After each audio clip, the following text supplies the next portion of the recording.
അസ്സലാമു അലൈക്കും വറഹ്മത്തുള്ളാ. നമ്മുടെ ഡിസ്കസ് ഓഫ് മുസ്ലിമ ക്യാമ്പസ് കോൺഫറൻസിൻ്റെ one of the most important significant സെഷനാണ് അപ്ഹോൾഡിംഗ് ഐഡൻറ്റിറ്റി മുസ്ലിമാസ് dreams and trials in campus politics. നിങ്ങൾക്കിവിടെ കാണാം, നമുക്ക് കോൺവെർസേഷൻ മോഡലാണ് നമ്മൾ ഈ സെഷൻ ഉദ്ദേശിച്ചിട്ടുള്ളത്.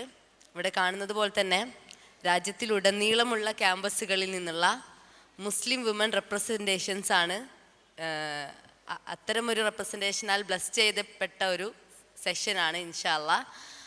അപ്പോൾ JNU, HCU, ടിസ്, ഇഫ്ലു, പിന്നെ DU, HCU എല്ലാ ക്യാമ്പസുകളിൽ നിന്നുള്ള ആളുകൾ ഇവിടെ എത്തിയിട്ടുണ്ട്. അതോടൊപ്പം തന്നെ കേരളത്തിലെ ക്യാമ്പസ് പൊളിറ്റിക്സിനെ പ്രതിനിധീകരിച്ചുകൊണ്ട് മഹാരാജാസ് നിന്നുമുള്ള സ്റ്റുഡൻറ്റ് ആക്ടിവിസ്റ്റുമുണ്ട് ഇൻഷാ അല്ലാഹ്.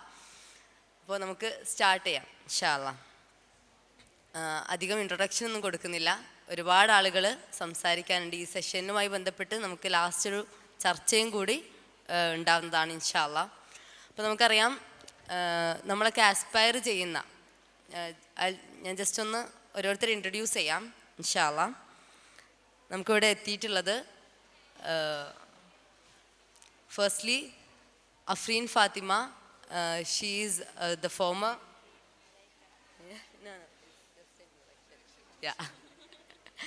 she is a student leader and vice president of fraternity movement and also former counselor of JNU Students Union. And we have with us Samar Ali, former general secretary IFLU Students Union, and currently she is the general secretary of NFGIO. And we have with us Nida Parveen. She is a former vice president of TIS Mumbai Students Union. Rania Zuleika, student activist from HCU. Noora Maisoon, student activist from IFLU. Rida Islam, student activist from Maharajas. Inshallah.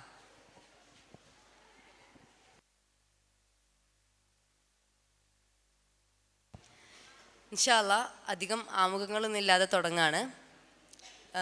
നമ്മൾ central യൂണിവേഴ്സിറ്റിയിലേക്കുള്ള നമ്മുടെ ഒരു aspirations തുടങ്ങിയ ഒരു കാലഘട്ടത്തിൽ ഇപ്പോൾ നിലവിൽ കേരളത്തിൽ നിന്ന് ഒരുപാട് മുസ്ലിം സ്റ്റുഡൻസ്, ഗേൾസ് സ്റ്റുഡൻസ് സെൻട്രൽ യൂണിവേഴ്സിറ്റികളിൽ പഠിക്കുന്നവരായിട്ടുണ്ട്. അപ്പോൾ അതിൻ്റെ ഒരു തുടക്ക കാലഘട്ടത്തിൽ സെൻട്രൽ യൂണിവേഴ്സിറ്റി IFLU യിൽ പോയി പഠിച്ച് അവിടെ ഇലക്ഷനിൽ മത്സരിച്ച് അവിടെ ഒരു പോസ്റ്റ് വിജയിക്കാൻ പറ്റിയിട്ടുള്ള ഒരാളാണ് സമർ അലി സാഹിബ. അപ്പോൾ അവിടെ IFLU എന്ന് പറയുന്നത് ഒരു അത്രത്തോളം നമ്മളിപ്പോൾ കാണുന്ന രീതിയിലുള്ളൊരു ഹൈലി പൊളിറ്റിക്കലായിട്ടുള്ളൊരു ക്യാമ്പസ് അല്ല. അത്തരത്തിലുള്ളൊരു ക്യാമ്പസിൽ ഒരു മുസ്ലിം വുമൺ അല്ലെങ്കിൽ ഒരു മുസ്ലിം ഗേൾ സ്റ്റുഡൻ്റ് ആയിക്കൊണ്ട് ഇലക്ഷനിൽ നിൽക്കുമ്പോഴുള്ള ഉണ്ടായിട്ടുണ്ടായിരുന്ന ചാലഞ്ചസ്, ആ ചാലഞ്ചസിനെ അതിജീവിച്ചതും അവിടെ ഒരു ഇലക്ഷൻ സീറ്റ് തന്നെ നേടിയെടുക്കാൻ പറ്റിയതിൻ്റെയൊക്കെ അനുഭവങ്ങൾ പറയുന്നതിനായി സമർ അലിയെ സ്നേഹപൂർവ്വം ക്ഷണിക്കുന്നു. അസ്സലാമു അലൈക്കും വറഹ്മത്തുള്ളാഹി. IFLUവിൻ്റെ ചരിത്രം പല സമയങ്ങളിലായിട്ട് പല തരത്തിലാണ് പറഞ്ഞു വെക്കാറുള്ളത്. ഹൈലി പൊളിറ്റിക്കലായ അല്ലെങ്കിൽ ഇന്ത്യൻ ക്യാമ്പസുകളിൽ പൊളിറ്റിക്സ് തുടക്കം കുറിക്കുന്നതിന് തന്നെ കാരണമായ ഒരു ക്യാമ്പസായിട്ട് IFLU രേഖപ്പെടുത്തപ്പെട്ടിട്ടുണ്ട്. എന്നാൽ തീരെ പൊളിറ്റിക്കലായ ഒരു വലിയ കാലയളവ് IFLUവിന് ഉണ്ടായിട്ടുണ്ട്. പിന്നീട് ഇന്ന് വളരെയധികം എലൈറ്റിസം നിലനിൽക്കുമ്പോൾ തന്നെ പൊളിറ്റിക്കലായ സ്റ്റേറ്റ്മെൻറ്റുകൾ നടത്താൻ സാധിക്കുന്ന ഒരു ക്യാമ്പസ് ഇടം IFLUവിൽ ഇന്ന് ഉണ്ട്. അപ്പോൾ ഇതിനിടയിലുള്ളൊരു കാലത്തായിരുന്നു 2019 സ്റ്റുഡൻസ് യൂണിയൻ ഇലക്ഷൻ്റെ ഭാഗമാകാൻ സാധിക്കുന്നതും പാനലിൽ ജയിക്കുന്നതും. അതിൽ മറ്റെല്ലാ ക്യാമ്പസുകളിലും പിന്നെ വിസിബിൾ മുസ്ലിം ഐഡൻറ്റിറ്റി വെച്ച് പുലർത്തിക്കൊണ്ട് പഠിക്കാൻ പോകുന്ന മുസ്ലിം പെൺകുട്ടികൾ അനുഭവിക്കേണ്ടതായിട്ടുള്ള പ്രശ്നങ്ങളൊക്കെ തന്നെയും IFLUവിലും ഉണ്ടായിട്ടുണ്ട്. അത് ഏറ്റവും പ്രത്യേകതയുള്ള ഒരു അനുഭവം എന്നത് നമ്മുടെ ഐഡൻറ്റിറ്റിയെ വളരെ നെഗറ്റീവായ ഒരു പ്രിവിലേജായി രേഖപ്പെടുത്താറുണ്ട്. നിങ്ങൾക്കൊരു ഐഡൻറ്റിറ്റി ഉണ്ടാവുക, നിങ്ങൾക്കൊരു വിസിബിൾ മുസ്ലിം അറ്റയർ ഉണ്ടാവുക എന്നത് ഒരു പ്രിവിലേജാണ്. അത് ആരോടാണ് പറയുന്നത്? നിരന്തരമായ രാഷ്ട്രീയ ഇടപെടലുകൾ മൂലം ക്യാമ്പസിനകത്തും പുറത്തും സ്ട്രഗിൾ ചെയ്തുകൊണ്ടിരിക്കുന്ന, അല്ലെങ്കിൽ ക്യാമ്പസിനകത്ത് അഡ്മിനിസ്ട്രേഷൻ്റെ വകയും ക്യാമ്പസിന് പുറത്ത് അവിടെയുള്ള പോലീസ് സ്റ്റേഷൻ്റെ വകയുമായിട്ട് നിരന്തരമായി ഈ സ്ട്രഗിളിൽ ഏർപ്പെട്ടുകൊണ്ടിരിക്കുന്ന ഒരു വിഭാഗത്തോടാണ് പറയുന്നത് നിങ്ങളുടെ ഐഡൻറ്റിറ്റി നിങ്ങൾക്കൊരു പ്രിവിലേജ് ആണ് എന്ന്. അപ്പോൾ നമ്മൾ എംബ്രേസ് ചെയ്തുകൊണ്ടിരിക്കുന്ന ഈ ഐഡൻറ്റിറ്റിയെ പോലും തികച്ചും നെഗറ്റീവായ രീതിയിൽ മാത്രം രേഖപ്പെടുത്തുന്ന ഈ വിസിബിൾ ഐഡൻറ്റിറ്റി അല്ലെങ്കിൽ ഈ മുസ്ലിം വിസിബിൾ ഐഡൻറ്റിറ്റി കേവലം എലക്ഷൻ്റെ ഒരു ടൂളാക്കി മാത്രം ഉപയോഗിക്കാൻ കഴിയുന്ന ഒന്നാണ് എന്ന് പറഞ്ഞു വെക്കുന്ന ഒരു ക്യാമ്പസ് ആയിരുന്നു അത്. ഇപ്പോൾ ക്യാമ്പസിൽ എത്തിയതിന് ശേഷം വളരെ ചെറിയ രീതിയിലുള്ള പരിപാടികൾ മാത്രമാണ് ഇനീഷ്യൽ തലത്തിൽ സംഘടിപ്പിക്കാൻ കഴിഞ്ഞിട്ടുള്ളത്. അതൊരു ഏതെങ്കിലും ഒരു പൊളിറ്റിക്കൽ പാർട്ടിയുടെ ബാനറിലല്ല, മറിച്ച് ഒരു സ്റ്റുഡൻറ്റ് കളക്റ്റീവായി നിന്നുകൊണ്ട് തികച്ചും പൊളിറ്റിക്കലായ ഒരു ക്യാമ്പസിൽ ആദ്യമായി നടത്തിയത് ഗൗരി ലങ്കേഷിൻ്റെ മരണത്തോടനുബന്ധിച്ചിട്ടുള്ള ഒരു റിമെമ്പറൻസ് പ്രോഗ്രാമാണ്.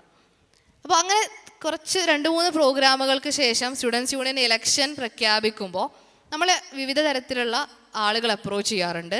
അതിൽ സ്വാഭാവികമായിട്ടും ലെഫ്റ്റ് പാനൽ ഉണ്ടാകും. അപ്പോൾ അവർക്ക് അവരുടെ സംസാരത്തിലൂടെ അല്ലെങ്കിൽ അവരുടെ അപ്രോച്ചിലൂടെ മനസ്സിലാക്കാൻ കഴിയുന്നത് കേവലമായ നമ്മുടെ അറ്റയർ മാത്രം ലക്ഷ്യം വെച്ചുകൊണ്ടുള്ള ഒരു അപ്രോച്ചായിരുന്നു അത്. അല്ലെങ്കിൽ അവരുടെ പാനൽ നിൽക്കുമ്പോൾ അതിലൊരു മുസ്ലിം ഐഡൻറ്റിറ്റി ഉണ്ടാവണം, അതൊരു വിസിബിൾ മുസ്ലിം ഐഡൻറ്റിറ്റി ആണെങ്കിൽ അവർക്ക് കുറച്ചും കൂടി മൈലേജ് കിട്ടും എന്നതുകൊണ്ട് മാത്രം നമ്മളോട് അപ്രോച്ച് ചെയ്തിട്ടുള്ള ലെഫ്റ്റ് പാനൽ ഉണ്ടായിരുന്നു.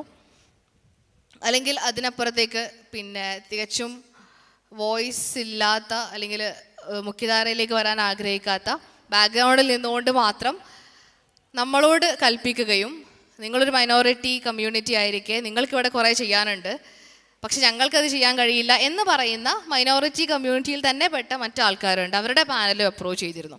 അപ്പോൾ ഇത്തരത്തിൽ വ്യത്യസ്തങ്ങളായ തലങ്ങളിൽ നിന്ന് നമ്മളോട് ആവശ്യപ്പെടുകയും ഇവിടെ ക്യാമ്പസുകളിൽ നിലനിൽക്കുന്ന പൊളിറ്റിക്കൽ അറ്റ്മോസ്ഫിയർ മാറ്റുക എന്നത് നമ്മുടെ മാത്രം റെസ്പോൺസിബിലിറ്റി ആയി മാറുകയും അങ്ങനെ നമ്മളെടുക്കുന്ന നീക്കങ്ങൾ മുഖേന നമുക്ക് നേരിടേണ്ടി വരുന്ന പ്രശ്നങ്ങൾ അവസാനം നമ്മുടെ മാത്രം പ്രശ്നങ്ങളായി മാറുകയും ചെയ്യും. സ്റ്റുഡൻസ് യൂണിയൻ ഇലക്ഷന് മുന്നുള്ള ഒരു ഇഫ്ലു കാലഘട്ടം അങ്ങനെയായിരുന്നു.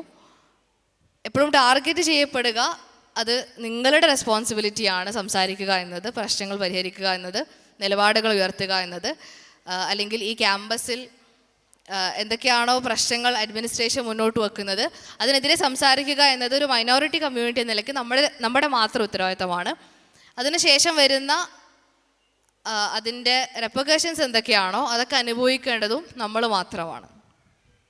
എന്നാൽ പോസ്റ്റ് ഇലക്ഷൻ പീരീഡിൽ ഇതന്നെ മറ്റൊരു തരത്തിലാണ് മുന്നോട്ട് വെച്ചത്. നിങ്ങൾക്കൊന്നും ചെയ്യാൻ സാധിക്കുന്നില്ല. പിന്നെ സ്റ്റുഡൻസ് യൂണിയൻ ഇലക്ഷൻ്റെ പാനലിൽ പ്രസിഡൻറ്റ്, ജനറൽ സെക്രട്ടറി, അതേപോലെ മറ്റ് 2 കീ പോസ്റ്റുകളാണ് ഞാൻ നിന്ന പാനലിൻ്റെ ഭാഗമായി ജയിച്ചത്.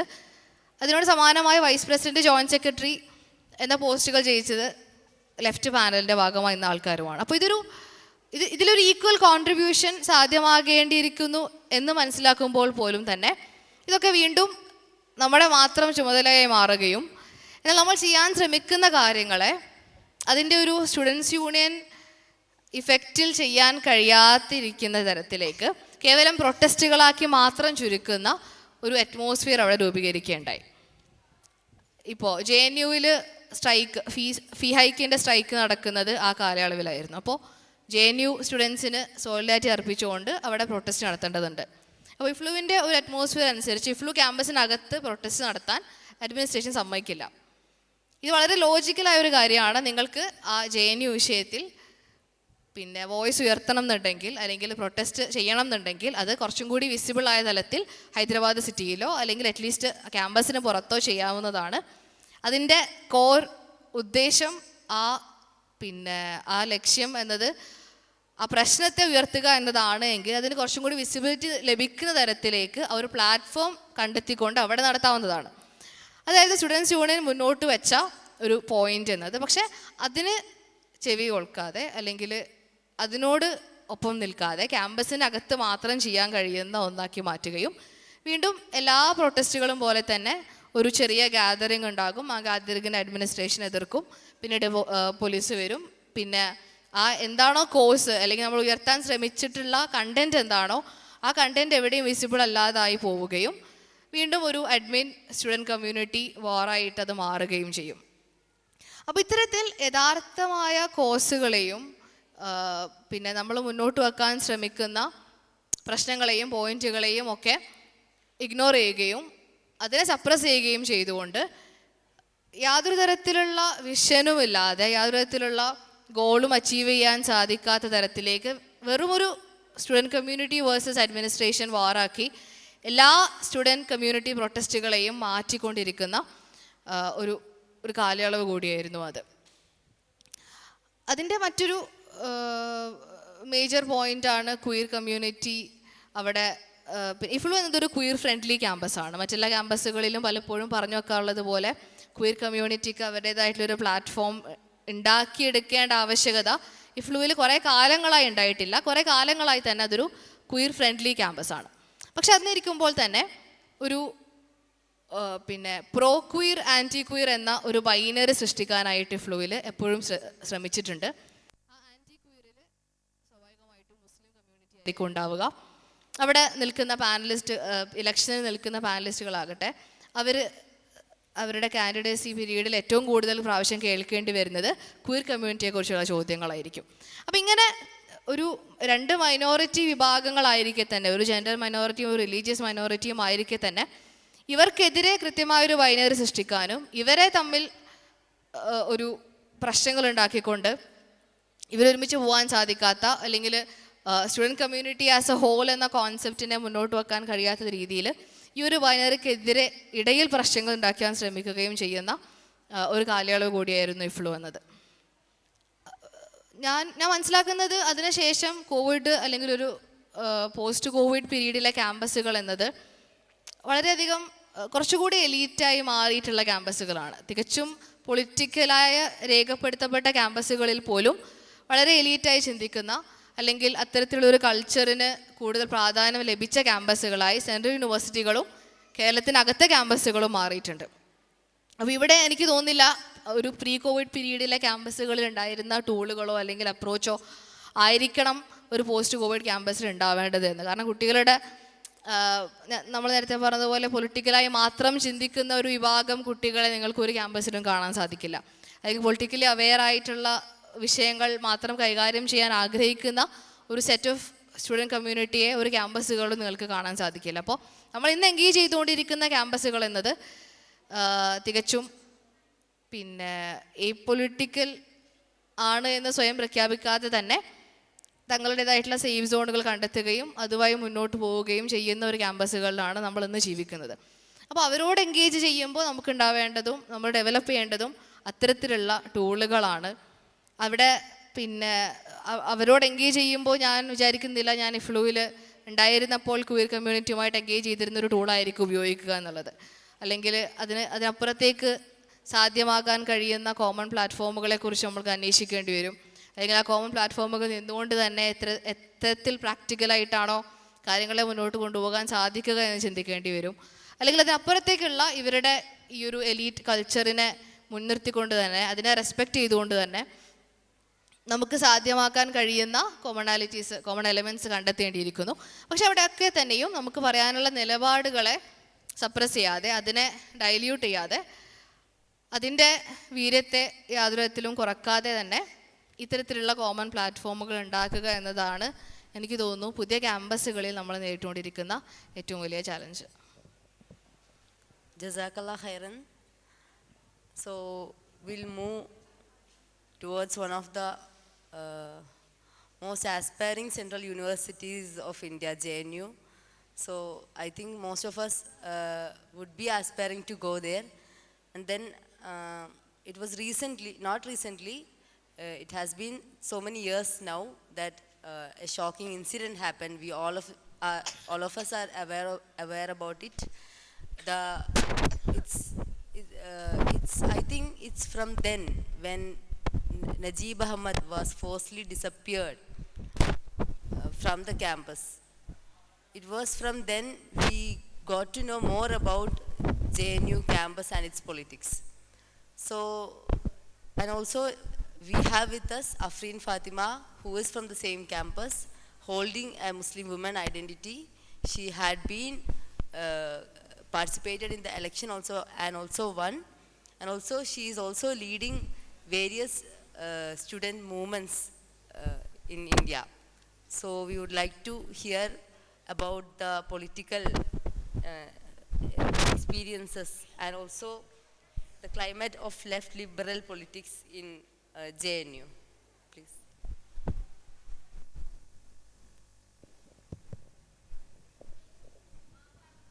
Assalamu alaikum.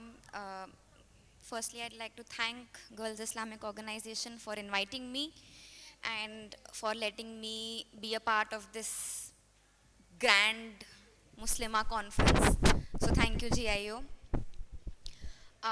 Before I pursued my post-graduation in Jawaharlal Nehru University, I was a student of Aligarh Muslim University, AMU. I've completed my undergraduation in linguistics from AMU, where I also served as the Students' Union President of Women's College Students' Union. So I'd briefly want to talk about my experience in AMU because it's a Muslima conference, and I think it's imperative that I bring into that perspective as well.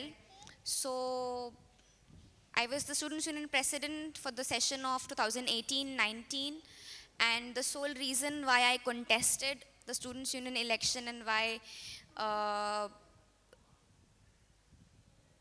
my friend group in AMU wanted to see me contest was because there was a discrimination that Muslim women in Aligarh Muslim University were facing, wherein they were not given equal opportunities, equal facilities, and in comparison to their male counterparts who were studying in Aligarh Muslim University.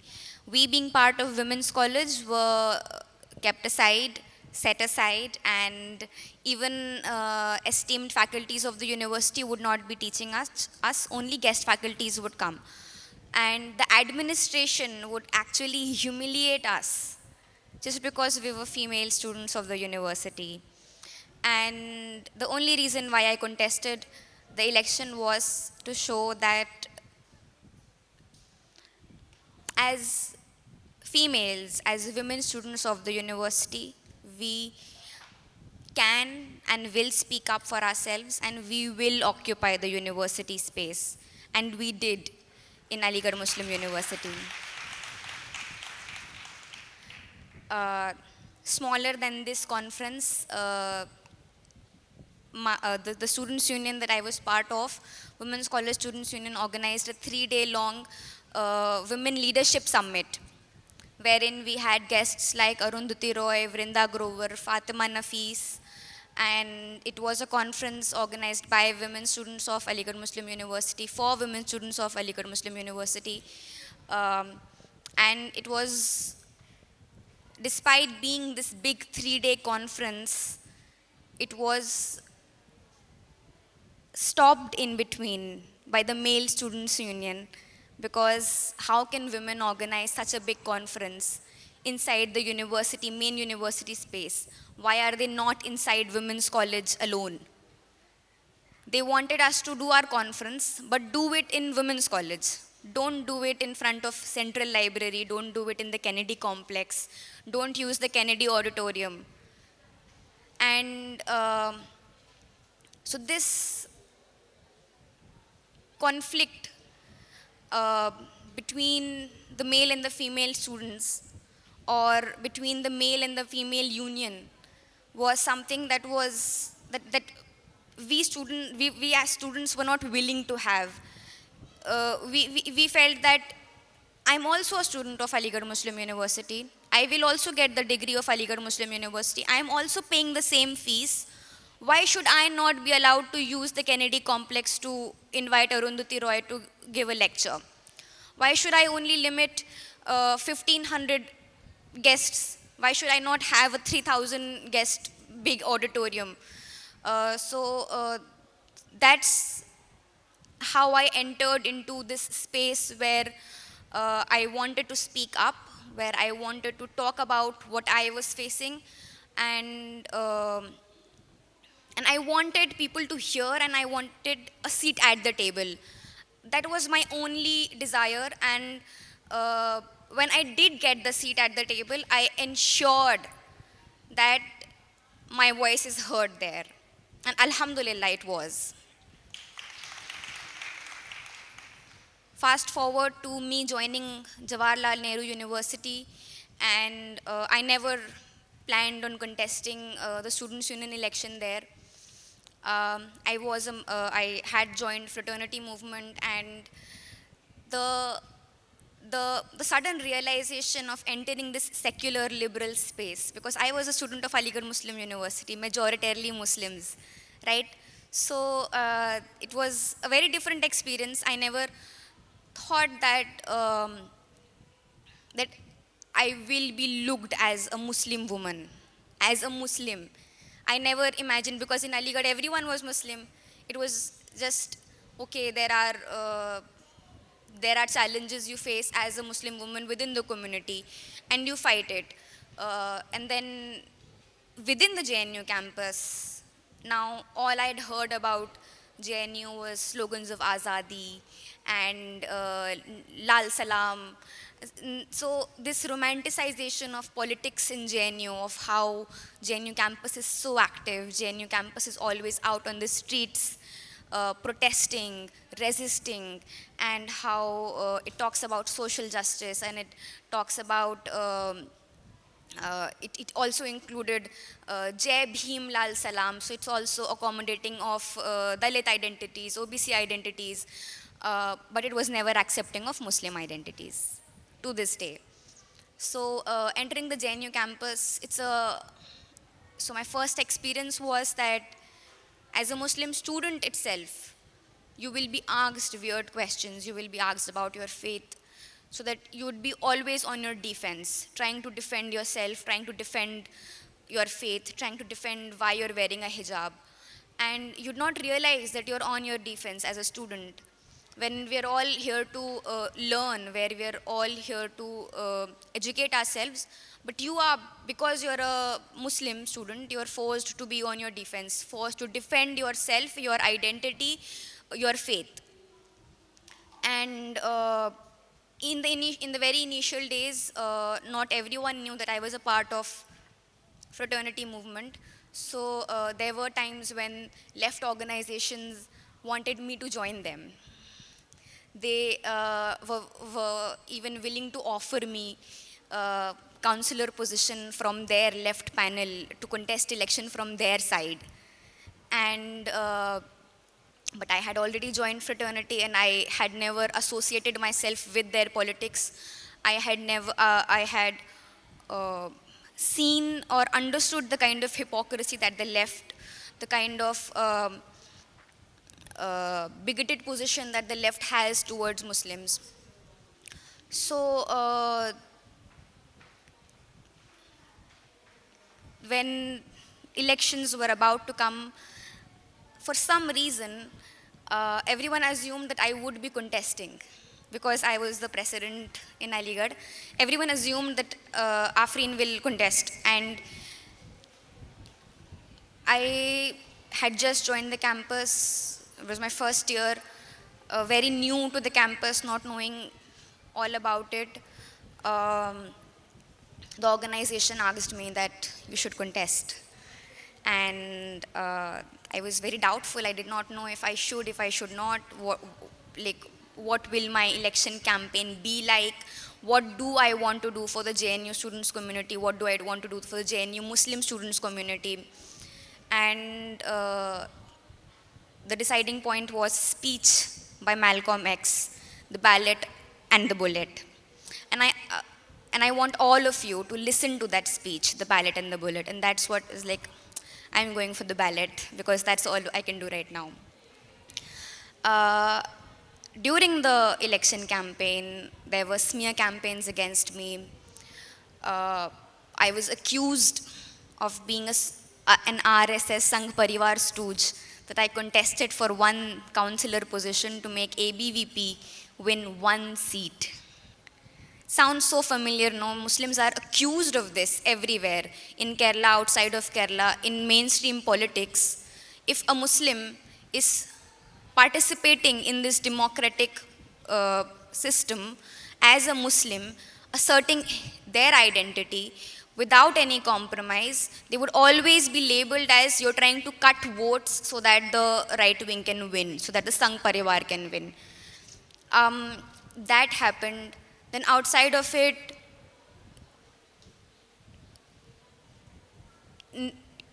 I was not I was reduced as a Muslim woman contesting students' union election. Do you realize how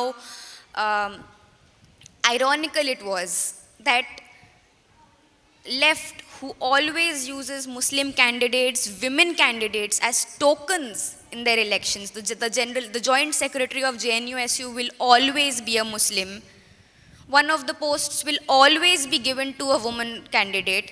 In the School of Languages, Literature and Culture Studies, where Muslim students are the maximum because of courses like Persian, Arabic, Urdu, there would be at least 3 Muslim candidates, and no other school would have Muslim candidates because they don't have a sizable amount of Muslim population. So you see the very, the creativity of the left, that they know which vote bank is. Okay, this school has more Muslims, so we'll have Muslim candidates. What is this if not tokenism?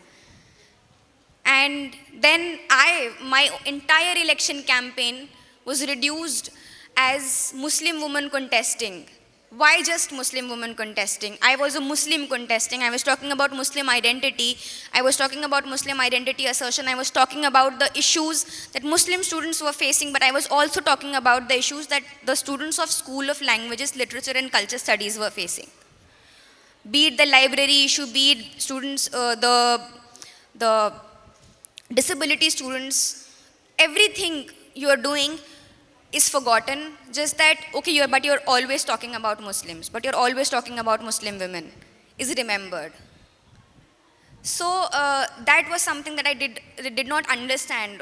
So what would happen is that she always talks about Muslims only. This is they're very jihadist, Islamist kind of people. They want to radicalize the Muslim student community. So Muslim students should reject this Muslim right wing.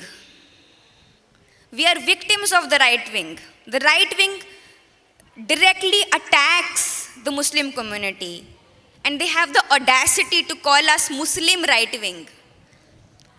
This is the election campaign. We did not know we'll win or not, and Alhamdulillah, Fraternity and BAPSA won 1 seat, and it was Afreen Fatma for the post of counselor from School of Languages, Literature and Culture Studies. Post-election, the union functions in a way that you need at least one more person to be able to function within the union. To be able to propose a proposition that the union might take a stand on this issue, might do this thing, I will propose and someone will second my proposition. I would be made to change lines. I would be made to change my propositions because no one was willing to second what I was saying. So in a university space where social justice is celebrated, where everyone thinks that everyone can have a say, it's the land of Azadi, you are not free to even propose a proposition to the union that I as a union member want the union to work on this issue. I as a union member want the union to talk about this issue. So then I decided that, okay, they're never going to second me. I'll always have to bend backwards to be able to get my propositions to be at least be put on the table. And I've always wanted a seat at the table. So I started organizing programs on my own without caring what the JNU-SU would do. And they did not like it. And they again started that Afreen Fatma is always only organizing programs that are related to Muslim identity politics. And see, the first program that I organized was on linguistic imperialism. Amit Shah had just given a statement about one nation, one language, one religion. And I wanted to organize a program that India is not a nation of one language, one religion. It's a language, it's a nation of multiple languages, multiple religions, and all of these languages and all of these religions will be present here. So now this is not just a Muslim issue, right? It's not just about one, there's no Muslim language. Which language? I don't know any Muslim language. But Afrin Fatma always organizes issues on Muslims. She has this agenda of Muslim identity politics and she wants to do. But it's an issue for everyone in the country. It's a national issue. And even if not that, Muslim issues are national issues. Why will anyone think that Muslim issue is a minority issue? We are part of this nation and it's a national issue. Citizenship Amendment Act was a national issue, it was not a Muslim issue. Just because there are Muslims, visible Muslims participating in this process or visible Muslims protesting, it does not make it Muslim. And even if it is Muslim, it is as Indian as anyone else.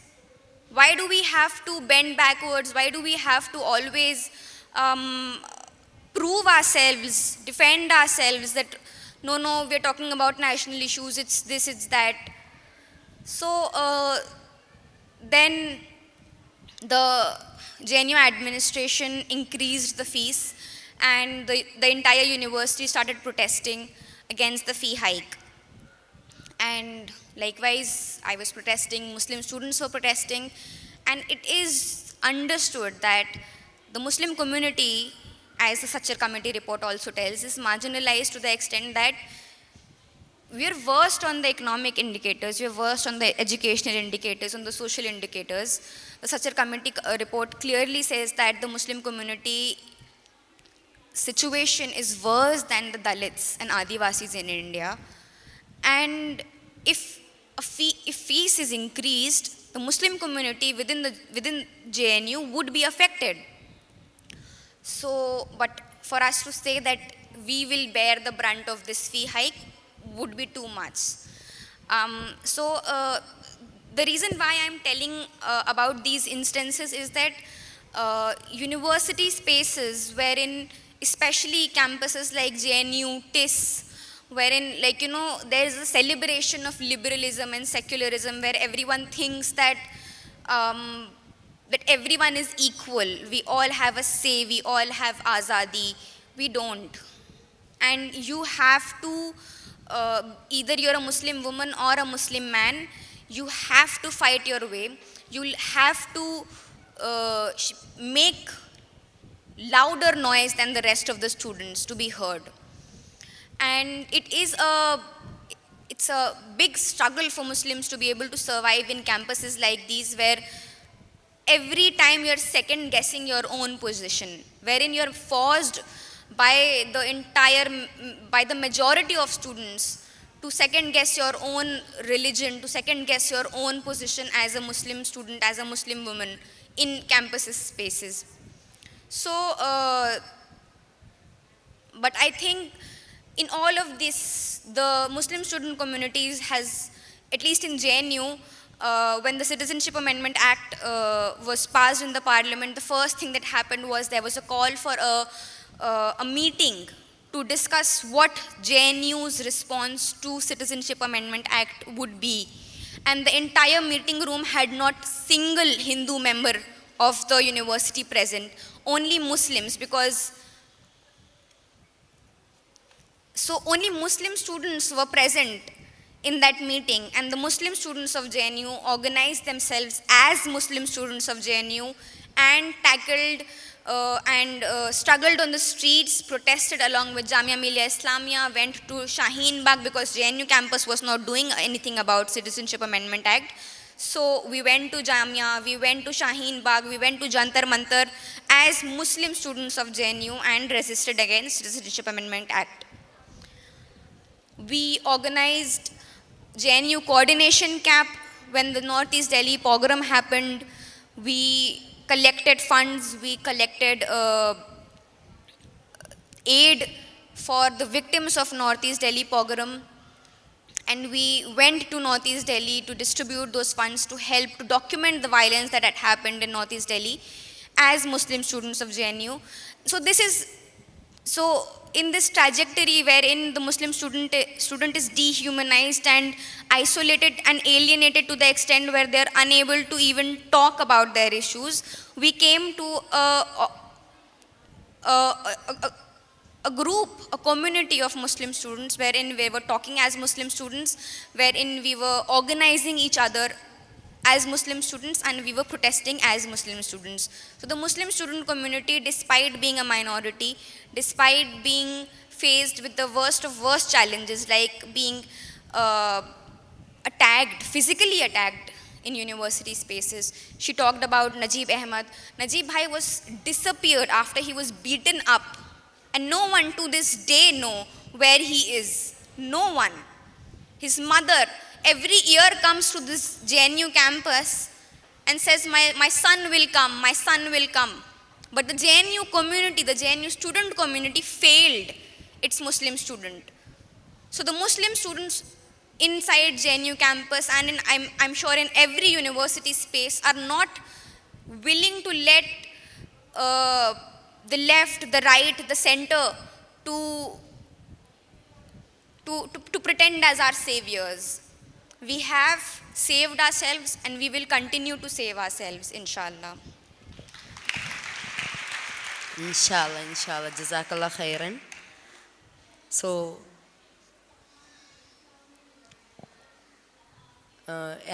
anti-CA NRC സമരങ്ങളെക്കുറിച്ച് സൂചിപ്പിച്ചല്ലോ ഇവിടെ അഫ്രീൻ സാഹിബ.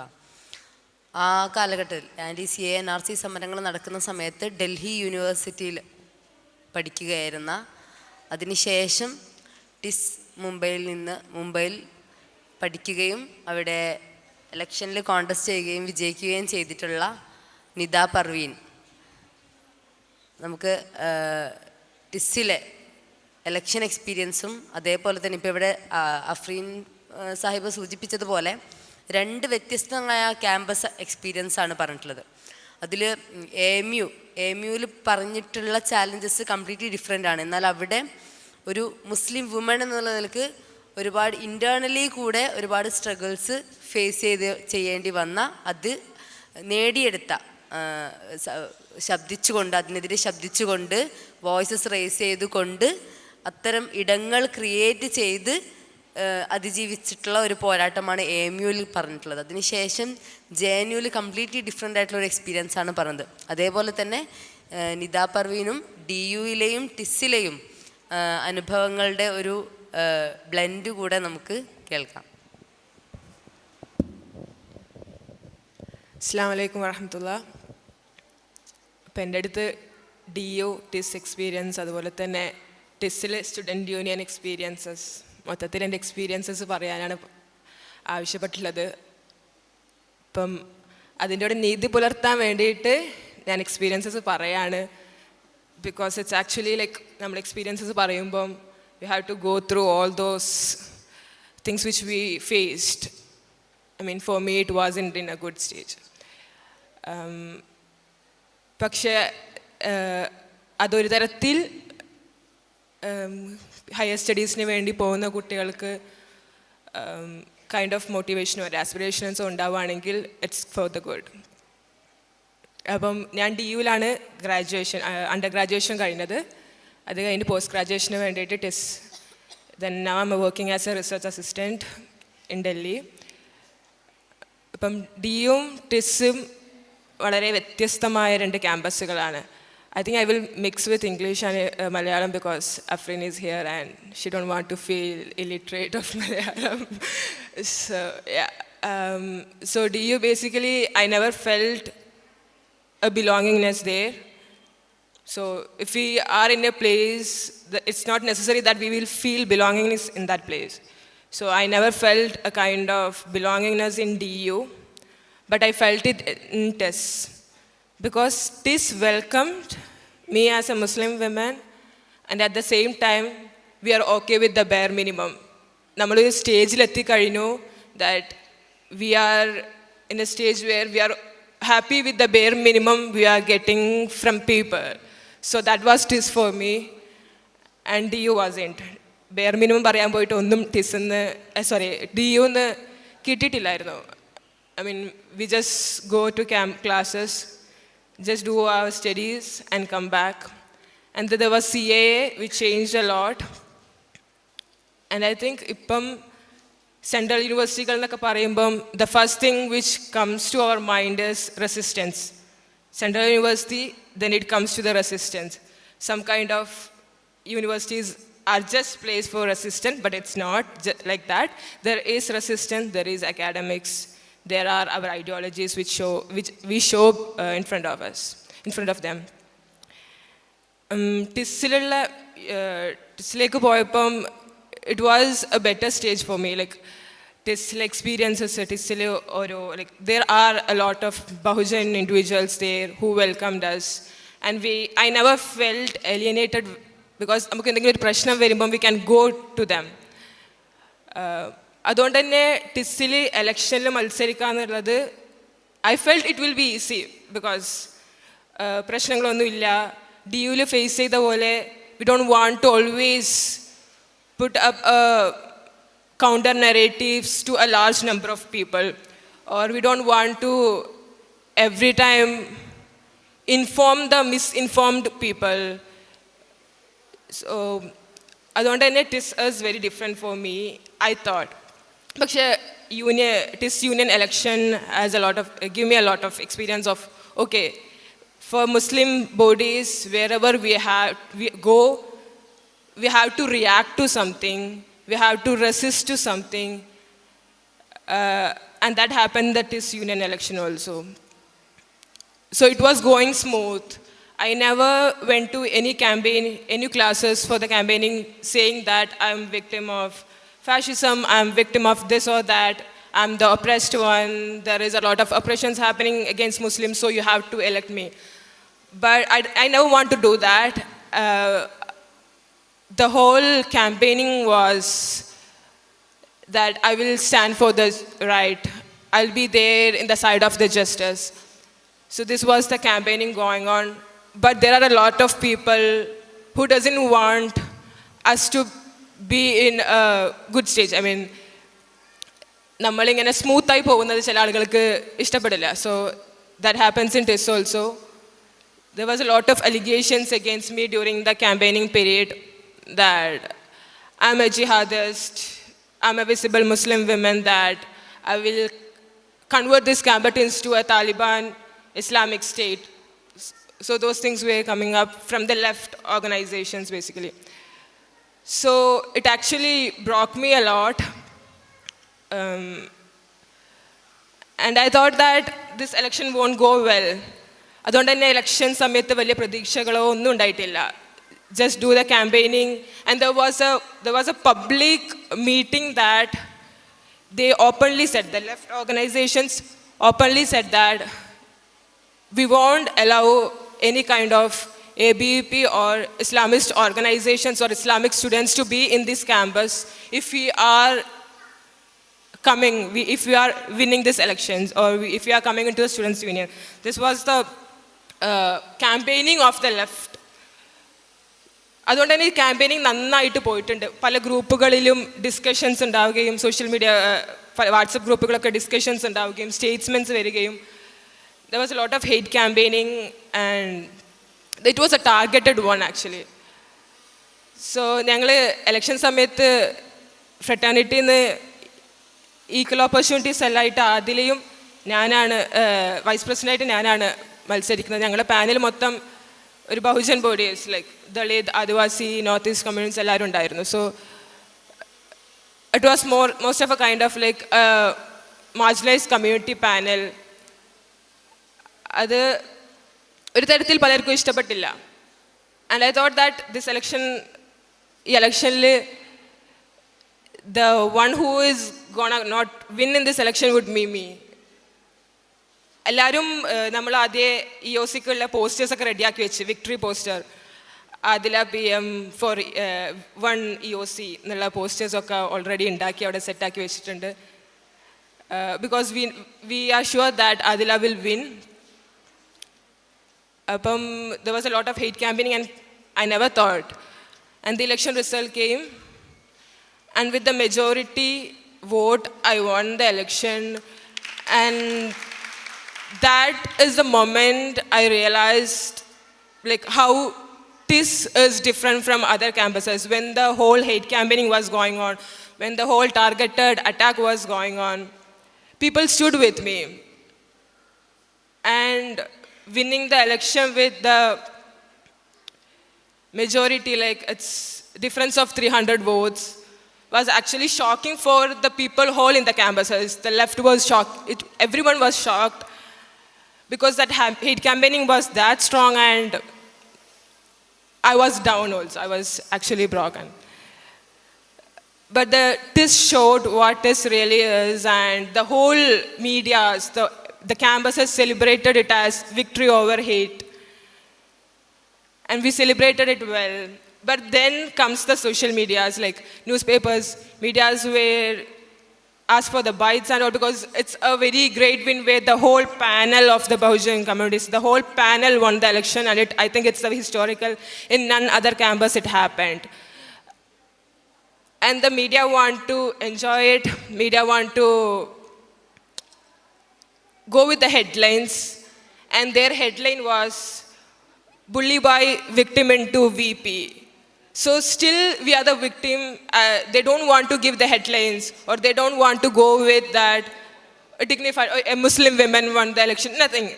It's just a panel of Bahujan bodies won the election, but it was bully by victim to VP.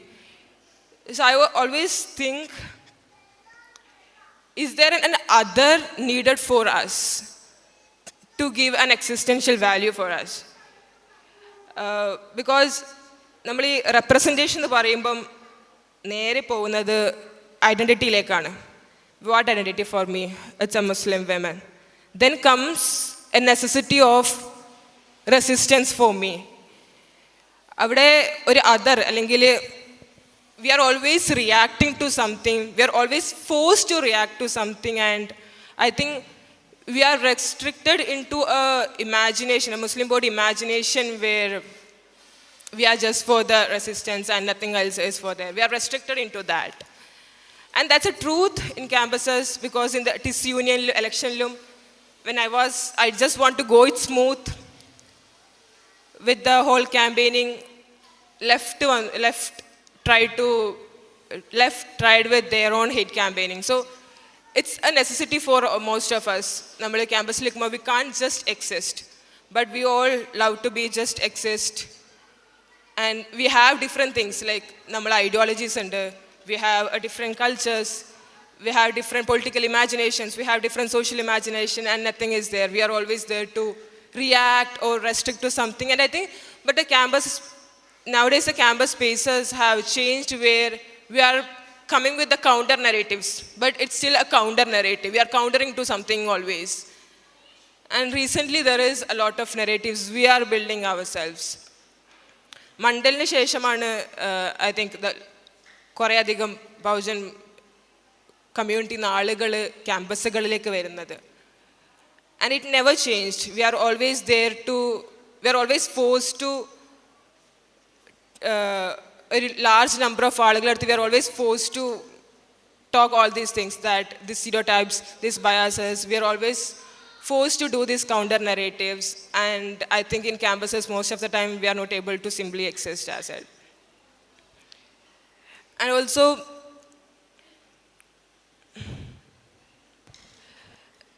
there is a stage where we feel, it's a truth, that we are burdened with all these things. Like, first, at the moment, we feel it as a moral responsibility for us, that this is a moral responsibility. We have to inform the misinformed people. We have to teach the people who are misinformed that we are not, from their orientalistic point of view, that we are not barbaric, we are not uncivilized. There was a moral responsibility which I felt at the beginning, but then I realized it's a moral burden for us. We don't want to take that burden. In the campus spaces, we are always have to take the burden of secularism, burden of uniformity, burden of threat. And in the TIS union also, I thought that after the election everything is changed, everything is in our power, okay, everything is gonna be cool. but it was not the same. Union എത്തിയപ്പോഴും there were moments where when what was that documentary, BBC documentary, we want to screen the BBC documentary and we are gathering the people, and the president of the SU asked me, where are your people? Where is your program? Like, it was a Friday and people are coming on, they are reaching out program. And he openly asked, where are your people? So it's a kind of like burden for always us that these programs have to be conducted by me, and these programs should be the persons who, like organizational person should be there. Like the organization which I belong, the people should be there. It was also always a kind of burden in the union also.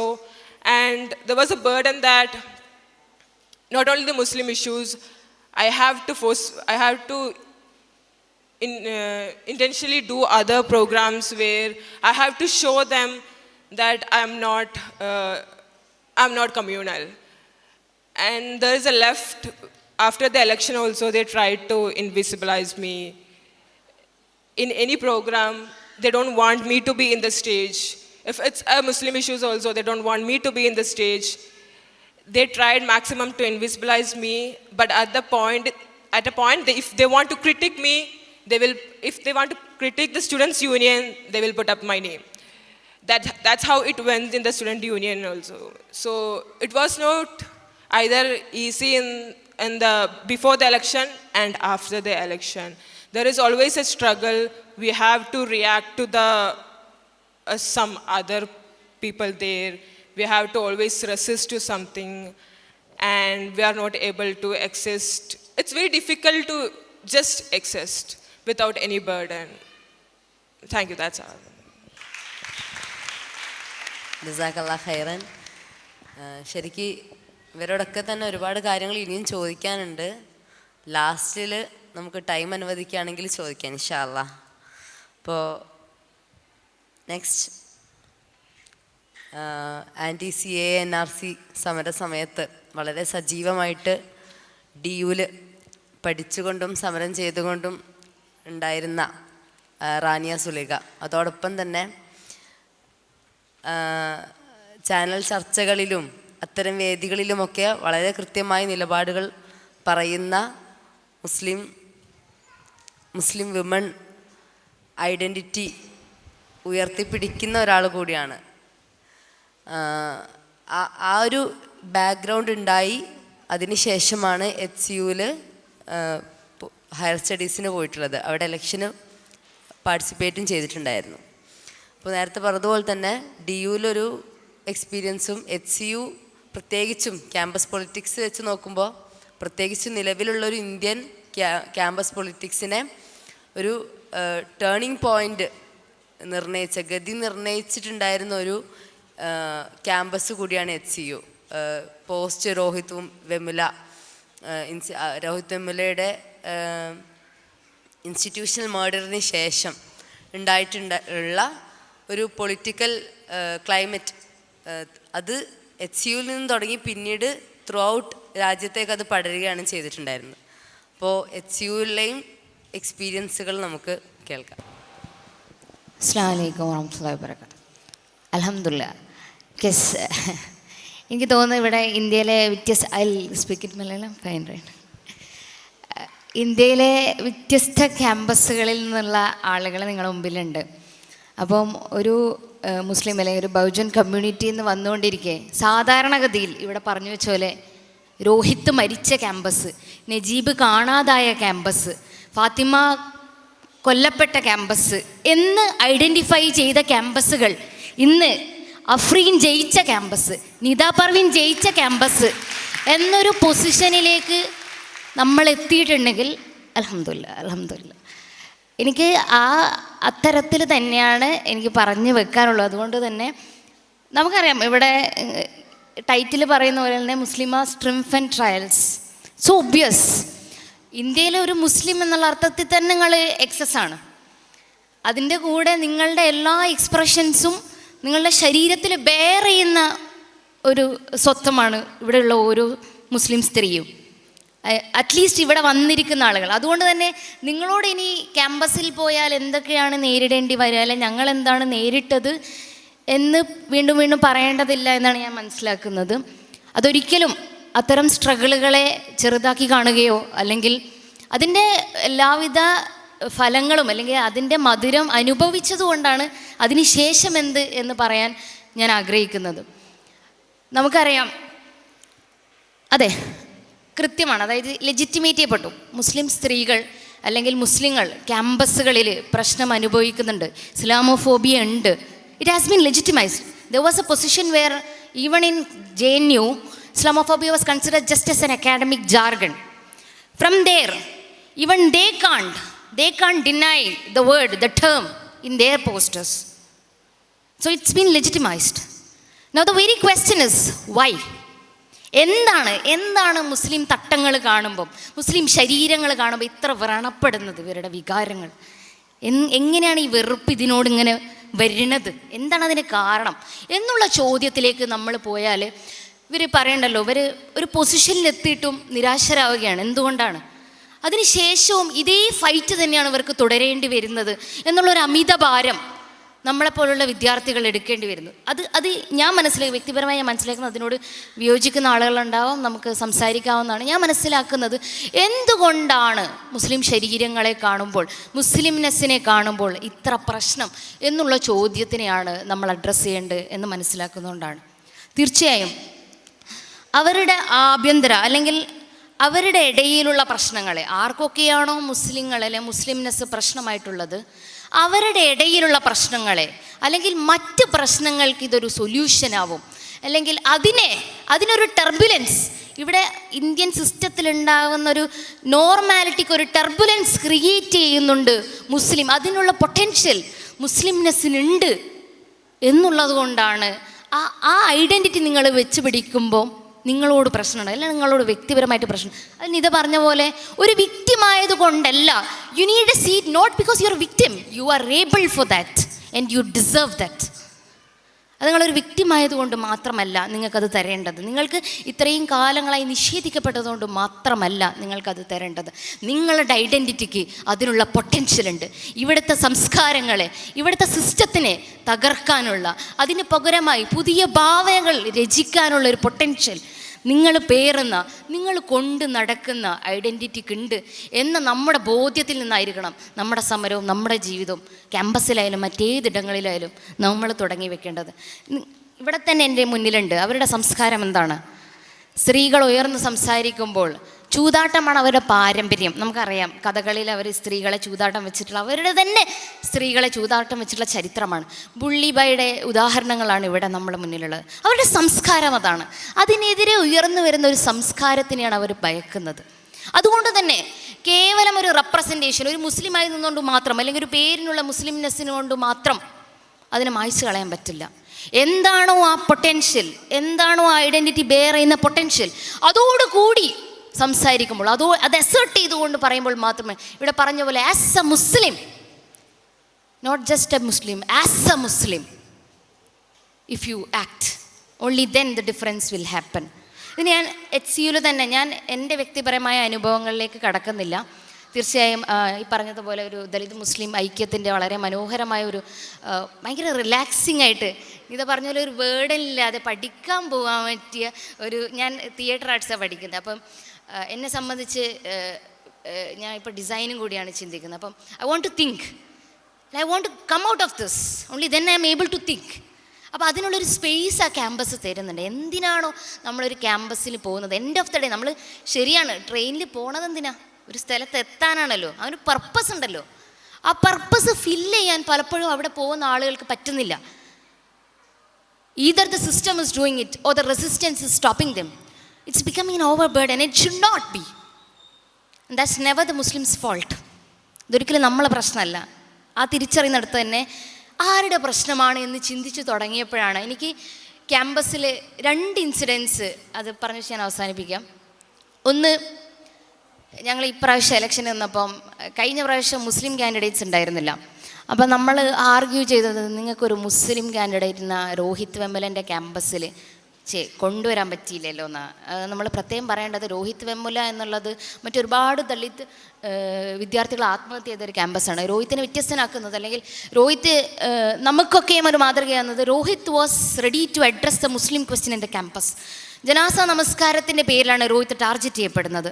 അവിടുത്തെ ABVP poster കീറിക്കൊണ്ടാണ് Rohith target ചെയ്യപ്പെടുന്നത്. അപ്പം Rohith he was not just a Dalit, he was more, and that has taken his life.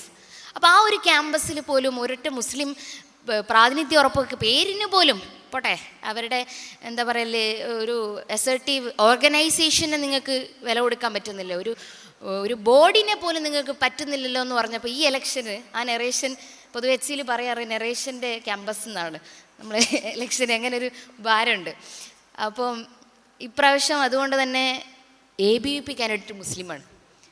ABVP president candidate Sheikh ആയിഷയായിരുന്നു. അവിടെയാണ് ഞാൻ നേരത്തെ പറഞ്ഞു വെച്ച പ്രാതിനിധ്യം മാത്രം മതിയോ നമുക്ക് എന്നുള്ള ചോദ്യത്തിന്, അല്ലെങ്കിൽ ആ ഐഡൻറ്റിറ്റിയുടെ പൊട്ടൻഷ്യൽ നമ്മൾ ബെയർ ചെയ്യേണ്ടതില്ലേ എന്നുള്ള ചോദ്യത്തിനെ വീണ്ടും വീണ്ടും നമ്മൾ ആവർത്തിക്കേണ്ടത്. ചില ആൾക്കാർ പറയും നമ്മളെ ക്യാമ്പസിൽ അങ്ങനെ പ്രശ്നമൊന്നുമില്ല, അപ്പം നിങ്ങളുടെ അടുത്ത് DUവിൽ പ്രശ്നം ഉണ്ടായതുകൊണ്ടാണല്ലോ നിങ്ങൾ പ്രതികരിക്കേണ്ടി വന്നത്, HCUവിൽ പ്രശ്നം ഉണ്ടായതുകൊണ്ടാണല്ലോ. അങ്ങനെ പ്രശ്നമില്ലാത്ത ക്യാമ്പസൊന്നുമില്ല. നിങ്ങൾ എത്രത്തോളം അസേർട്ട് ചെയ്യുന്നോ അത്രത്തോളം പ്രശ്നങ്ങൾ ഉണ്ടായിക്കൊടുക്കും. ഇങ്ങനെ കലഹിക്കുക എന്നുള്ളത് തന്നെയാണ് അവിടെ ജീവിക്കുക എന്നുള്ളത് വെച്ച് നോക്കുന്നത് പറയുന്നത്. മറ്റൊരു ചെറിയ കാര്യം കൂടി സൂചിപ്പിച്ച് ഞാൻ അവസാനിപ്പിക്കാം. ഞാൻ HCUവിൽ കണ്ട വേറൊരു പ്രതിഭാസം, HCUവിലല്ല, ഇപ്പം സമകാലികമായി പറഞ്ഞ പോലെ പോസ്റ്റ് കോവിഡ് അല്ലെങ്കിൽ CAക്ക് ശേഷം കണ്ടൊരു പ്രതിഭാസം, ആൾക്കൂട്ടങ്ങളെ നമുക്ക് പരിചിതമാണ്. ഇന്ത്യയിലെ മുസ്ലിം ശരീരങ്ങൾക്ക് നേരെ എവിടെ നിന്നില്ലാത്തൊരാൾക്കൂട്ടം വരും. ആരാണ് അതിനെ തുടക്കം കുറിച്ചതെന്നോ, it is an undefined and spontaneous mob that is lynching Muslims in the campus or anywhere in Indian space. പക്ഷേ when a woman comes into a mob, ഞാൻ ശ്രദ്ധിച്ചൊരു കാര്യമാണ്, അത് നമ്മൾ ക്യാമ്പസിലായാലും ക്യാമ്പസിന് പുറത്ത്, ക്യാമ്പസിൽ പ്രത്യക്ഷ അർത്ഥത്തിൽ വരുന്നുണ്ട്. Woman is coming to the mob, Sangh Parivar mob. Hindu woman എന്നുള്ളത് നമ്മൾ ചർച്ച ചെയ്യണം എന്നാണ് ഞാൻ മനസ്സിലാക്കുന്നത്. Enough of being a subject. Go speak about the Hindu woman. Learn about why are they doing this. ഞാൻ അപ്പം ഒരു ഈ പറഞ്ഞതുപോലെ ഒരു ഷെയ്ഖ് ആയിഷ ക്രൗഡിൽ ഉണ്ടാകുമ്പം, അല്ലെങ്കിൽ ആരാണ് എന്താണെന്ന് ഒരു mob, we can't identify what a mob is, where are they coming from, all of this spontaneous, unknown, anonymity, ഇതൊക്കെയും ഒരു സ്ത്രീ വരുന്നതോടുകൂടി ഇളകുകയാണ്. നമുക്ക് മനസ്സിലാവും ഇത് ABVP ക്രൗഡാണ്. ഞാൻ പറയുന്നത് വെച്ചാൽ JNUവിൽ, if I'm not sure, it was on 2020 when the protest was happening, there were a lot of students came out, ABVP students came and attacked the students in JNU, and nobody knew who it was. Of course we know, but nobody is ready to claim it that it's them. And for that matter, but what was interesting was there was one woman, even after hiding her face we could recognize her. Because you know how woman comes to space. She comes with a lot of things. She can't just come. Be it any woman from any community, she can't just come. She bears a lot of things. അപ്പോൾ ഈ സ്ത്രീ JNUവിൽ attack ചെയ്തത്, the same woman have attacked just in DU. So she's from ABVP DU. She's not even from JNU. And that anonymity of the crowd just went. അതില്ലാതായി. സ്ത്രീ വരുന്നതോടുകൂടി അതില്ലാതായി. അപ്പോൾ നമ്മൾ വീണ്ടും പഠിച്ചു നോക്കുമ്പോൾ നമുക്ക് മനസ്സിലാവും RSS എങ്ങനെയാണ് ഒരു സ്ത്രീക്ക് അനുകൂലമായി, അല്ലെങ്കിൽ അവർക്ക് അപ്പീലിംഗ് ആയിട്ട്, how RSS is making it self appealing to Hindu woman. Different methods. If I am not sure, Paola ബച്ചിറ്റയാണ് have written lot of stuff according, like എങ്ങനെയാണ് അവരുടെ മെത്തേഡ്സിലൂടെ സ്ത്രീകളെ അവർ ആകർഷിക്കുന്നത് എന്നുള്ളത്. അതിന് പല തരത്തിലുള്ള വഴികളും അതിനുണ്ട്. അതിൽ of course the biggest criteria is are woman in danger. Hindu സ്ത്രീകൾ പ്രശ്നത്തിലാണ്. കാരണം മുസ്ലിം പുരുഷൻ അവളെ പീഡിപ്പിക്കാൻ വേണ്ടി, അല്ലെങ്കിൽ അവളെ അറ്റാക്ക് ചെയ്യാൻ വേണ്ടി, അവളെ പീഡിപ്പിക്കാൻ വേണ്ടി ഇങ്ങനെ തയ്യാറായിക്കൊണ്ടിരിക്കുന്ന പുരുഷന്മാരാണ്. അവന് 4 ഘട്ടം, ആ 4-ൽ അത്രയും ഹിന്ദു സ്ത്രീകൾ, അങ്ങനെയാണ് ലവ് ജിഹാദിൻ്റെ നെറേഷൻസൊക്കെ സ്റ്റാർട്ടാവുന്നത് തന്നെ. ഇവിടെ ഒരു രസകരമായ കാര്യം പൗല വെച്ചിട്ട് അവരുടെ പല കൃതികളിൽ പ്രതിപാദിക്കുന്ന ഒരു കാര്യം എന്ന് വെച്ച് കഴിഞ്ഞാൽ, എത്രത്തോളം എന്ന് വെച്ച് കഴിഞ്ഞാൽ രക്തസാക്ഷികൾ ഉണ്ടാക്കും സ്ത്രീകളെ. എങ്ങനെയാണെന്ന് വെച്ചാൽ അവരുടെ കമ്മ്യൂണിറ്റിയിൽ നിന്ന് തന്നെ പീഡിപ്പിച്ചു കൊല്ലും. എന്നാൽ അവരുടെ പരിശുദ്ധി നഷ്ടപ്പെടുന്നില്ലല്ലോ പുറത്തുനിന്നൊരു മുസ്ലിം വന്ന് പീഡിപ്പിച്ചുകൊണ്ട്, അല്ലെ പുറത്തുനിന്നൊരു അന്യ മതക്കാരൻ വന്നുകൊണ്ട് പീഡിപ്പിച്ചുകൊണ്ട് അവരുടെ she's not been dishonoured by but raped by a Muslim, so that I myself, the Hindu men, there are incidents like that, the Hindu men, the Punjabi, I think even that is there in the Sikh community also, they have raped, incidents have been observed like that. ഇതാണ്, അതായത് ഇവരൊരു ഡേഞ്ചറിലുള്ളതാണ്. അല്ലെങ്കിൽ ഇങ്ങനെ appealing ആയിട്ട് RSSൻ്റെ നെറേഷൻസിനെ Hindu woman appealing ആക്കി മാറ്റുക എന്ന പ്രക്രിയ കൃത്യമായി നടന്നുകൊണ്ടിരിക്കുന്നുണ്ട്. എന്നാൽ എൻ്റെ ചോദ്യം, അല്ലെങ്കിൽ എനിക്ക് നിങ്ങളോട് മുന്നിൽ വെക്കാനുള്ളൊരു ചോദ്യം എന്താണെന്ന് വെച്ച് കഴിഞ്ഞാൽ, അങ്ങനെ ഇന്ത്യയിലെ വ്യത്യസ്ത ഫെമിനിസ്റ്റ്, ഇതിപ്പം ഈ പറഞ്ഞതുപോലെ ഒരു ആൻറ്റി ഹിന്ദുത്വ ഫെമിനിസ്റ്റുകളിലൊക്കെ വാദം ഇതാണ്, ഇവർക്ക് എന്താണ്, ഇവരൊരു ഫാൾസ് കോൺഷ്യസ്നെസ്സിൽ സ്ത്രീകൾ ഇവരുടെ ഒരു ഇതിന് വീണ് പോകുന്നതാണെന്നുള്ള അർത്ഥത്തിലാണ് അവരൊക്കെയും ഈ പ്രതിഭാസത്തിന് മനസ്സിലാക്കുന്നത്. പക്ഷേ എനിക്ക് വ്യക്തിപരമായിട്ട് ചോദിക്കാനുള്ള, അല്ലെങ്കിൽ എൻ്റെ ഒരു സംഘർഷം, എൻ്റെ കൺസേൺ എന്ത് ഇനി അവിടെ മുന്നിൽ വെക്കുകയാണ്. അങ്ങനെ പറ്റിക്കപ്പെടുന്നൊരു കാര്യമാണോ അത്? അതായത് it's not fear, it's hate that is working. It's not mere fear that is working in Islamophobia in Indian context. It's the very hate to the other. അത് കൃത്യമായൊരു ചോയ്സാണ്. It's her choice, it's the Hindu woman's choice to hate. അവിടെയാണ് നമ്മളോട് ഈ പറഞ്ഞ പോലുള്ള secular spaces വീണ്ടും പറയുന്നത്, ഇത്തരം വിദ്വേഷങ്ങൾക്കപ്പുറം നിങ്ങൾ സ്ത്രീകൾ ഒന്നിക്കണം. We need to have a sorority to the woman who's coming to attack me. How is that even possible? When the gender notions that I believe are even defined from the community I follow, how can I have a sorority to the woman who's going to attack me? അവിടെയാണ് ഇവരുടെ ഹിപ്പോക്രസിയെ നമ്മൾ വീണ്ടും വീണ്ടും question ചെയ്യണം ഞാൻ ആഗ്രഹിക്കുന്നത്. And ഞാൻ അവസാനിപ്പിക്കുകയാണ്. എനിക്ക് പറഞ്ഞു വെക്കാനുള്ളത്, നമ്മൾ പറയും, ഞാൻ വ്യക്തിപരമായി മനസ്സിലാക്കുന്നത് ഹിജാബ് ഇസ്ലാമിലൊരു ചോയ്സ് ആണെന്ന് ഞാൻ മനസ്സിലാക്കുന്നില്ല. You are a Muslim woman, you wear hijab എന്ന് വിശ്വസിക്കുന്ന ഒരു വ്യക്തിയാണ് ഞാൻ. അത് politically, any religiously, spiritually, for any allies for that matter. എന്നാൽ ഹിജാബ് ഇടുന്നൊരു മുസ്ലിം സ്ത്രീ ആവണോ എന്ന് നിങ്ങൾക്ക് ചൂസ് ചെയ്യാം. You cannot choose hijab in Islam, but you can choose whether you want to be a Muslim woman. There is a choice like that. അതുപോലെ തന്നെയാണ് ഞാൻ മനസ്സിലാക്കുന്നത്. അതുകൊണ്ട് തന്നെയാണ് ഞാൻ മനസ്സിലാക്കുന്നത്, നിങ്ങൾക്കൊരു പക്ഷേ RSS തരുന്ന ഈ സിസ്റ്റത്തിനകത്ത് നിങ്ങൾ ചിലപ്പോൾ പെട്ടുപോകാം. പക്ഷേ ഇത്രയും വികൃതമായി, ഇത്രയും വ്രണപ്പെട്ട രീതിയിൽ ഒരു അപരനെ വെറുക്കാൻ, അത് നിങ്ങളുടെ കൃത്യമായ ചോയ്സാണ്.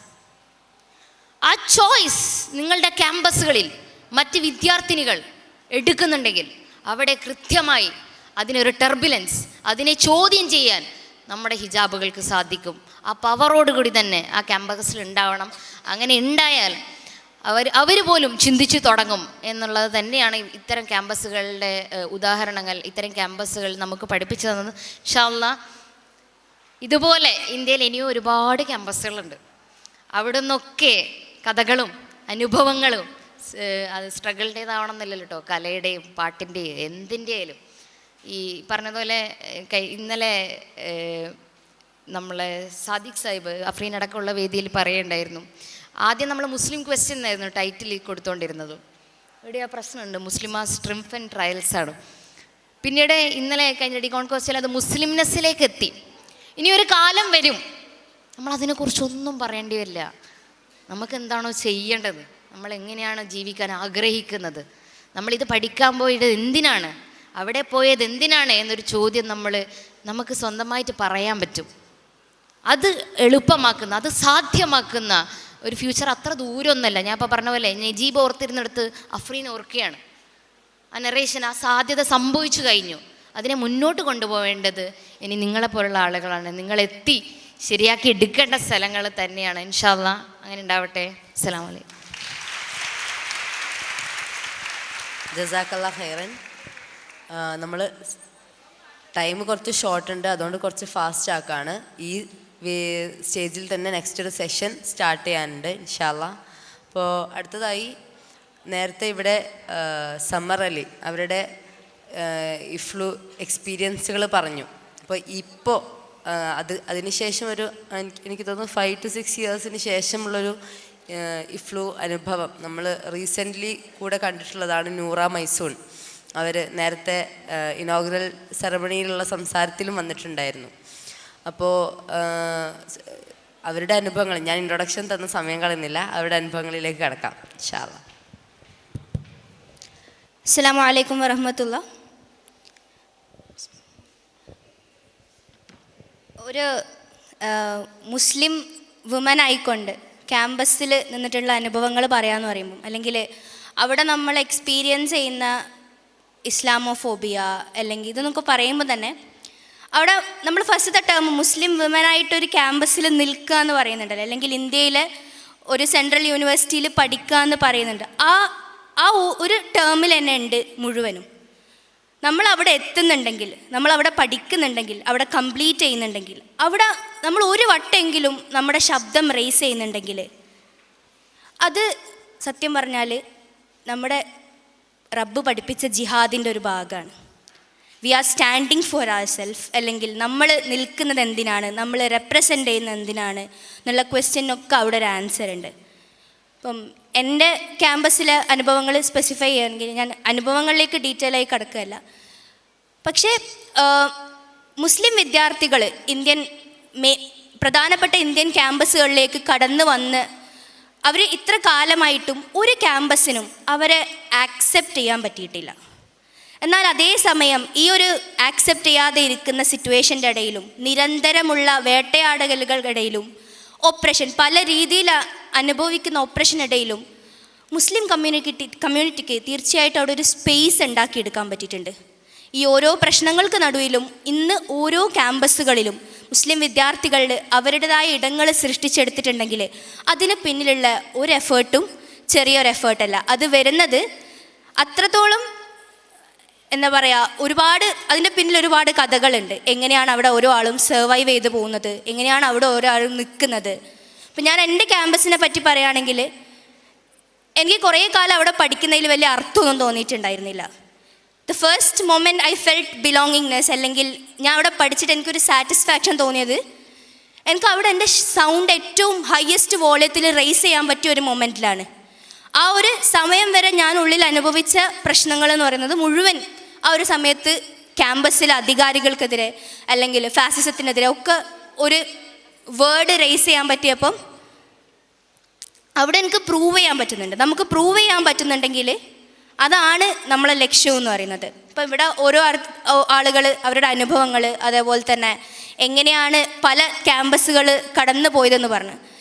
ഞാൻ പഠിക്കുന്ന ക്യാമ്പസ് എന്ന് പറയുന്നത് വളരെ എലൈറ്റ് ആയിട്ടുള്ള ഒരു സ്പേസ്, അല്ലെങ്കിൽ കുറേ കാലം പൊളിറ്റിക്സ് ഒന്നും ഇല്ലാതെ, പൊളിറ്റിക്സൊക്കെ എന്തോ ഒരു സംഭവമാണ്, നമുക്ക് കുറേ കൂടെ അക്കാഡമിക്സിൽ ഫോക്കസ് ചെയ്യാം എന്ന് പറഞ്ഞ് കടന്നു പോയ ഒരു ഫേസിന് ശേഷമാണ് ഇപ്പം ആ ക്യാമ്പസ് ഉള്ളത്. എന്നാൽ ഇന്ന് ആ ക്യാമ്പസിൽ ഇത്രത്തോളം ചർച്ച ചെയ്യപ്പെടാൻ ആ ക്യാമ്പസ് വന്നിട്ടുണ്ടെങ്കിൽ, അല്ലെങ്കിൽ മാധ്യമങ്ങളിൽ നാഷണൽ മീഡിയാസിലടക്കം ശ്രദ്ധ ചെയ്യപ്പെട്ടിട്ടുണ്ടെങ്കിൽ അതിൽ ക്യാമ്പസിലുള്ള മുസ്ലിം വിദ്യാർത്ഥികൾ വഹിച്ച പങ്ക് വളരെ വലുതാണ്.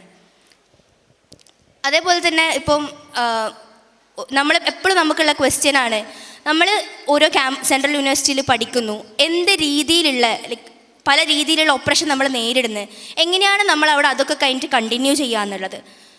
ക്യാമ്പസുകൾ നമ്മൾ പഠിക്കുമ്പം നമ്മൾക്ക് ഒരു മുസ്ലിം വിദ്യാർത്ഥിയാണെങ്കിൽ നിങ്ങൾ പ്രത്യേകിച്ച് വോക്കൽ ആവേണ്ട ആവശ്യമൊന്നുമില്ല. യുവർ ഐഡൻറ്റിറ്റി ഇറ്റ് സെൽഫ് അതന്നെ ഉണ്ടല്ലോ, അത് മാത്രം മതി നിങ്ങളെ ഓരോ ആൾക്കും ടാർഗറ്റ് ചെയ്യാനും നോട്ട് ചെയ്യാനും.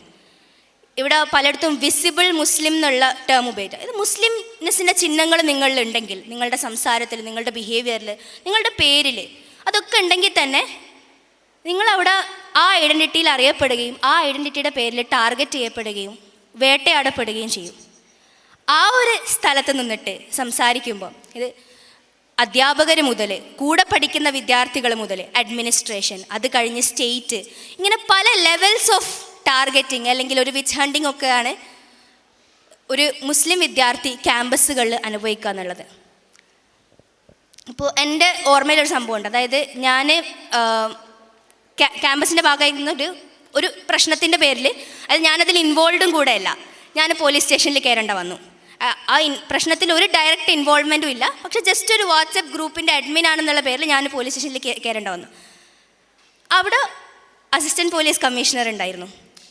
എന്നെ കണ്ടതോടുകൂടെ ആളുടെ സംസാരത്തിൻ്റെ ടോണ് മാറി. ആൾ വളരെ ധാർഷ്ട്യത്തോടെ ഫസ്റ്റ് എന്നെ പറയുന്നത്, നിനക്കെതിരെ കേസെടുക്കും, നീ ഇന്ന ആൾക്കാരെ ഞാൻ പറയുന്ന പോലെ നീ ചെയ്തിട്ടില്ലെങ്കിൽ. അപ്പം ഞാൻ പറഞ്ഞു എനിക്ക് കോണ്ടെക്സ്റ്റ് ഒന്നും മനസ്സിലാവുന്നില്ല, ആൾ എന്താ ഉദ്ദേശിക്കുന്നതെന്നൊന്നും തിരിയുന്നില്ല. ആൾ ഫസ്റ്റ് തന്നെ പറയുന്നത് കേസെടുക്കും, ഈ പറഞ്ഞ പോലെ ചെയ്യണം, ഇന്ന് എത്ര ആൾക്കാർ ആ വാട്സാപ്പ് ഗ്രൂപ്പിൽ നിന്ന് റിമൂവ് ചെയ്യണം.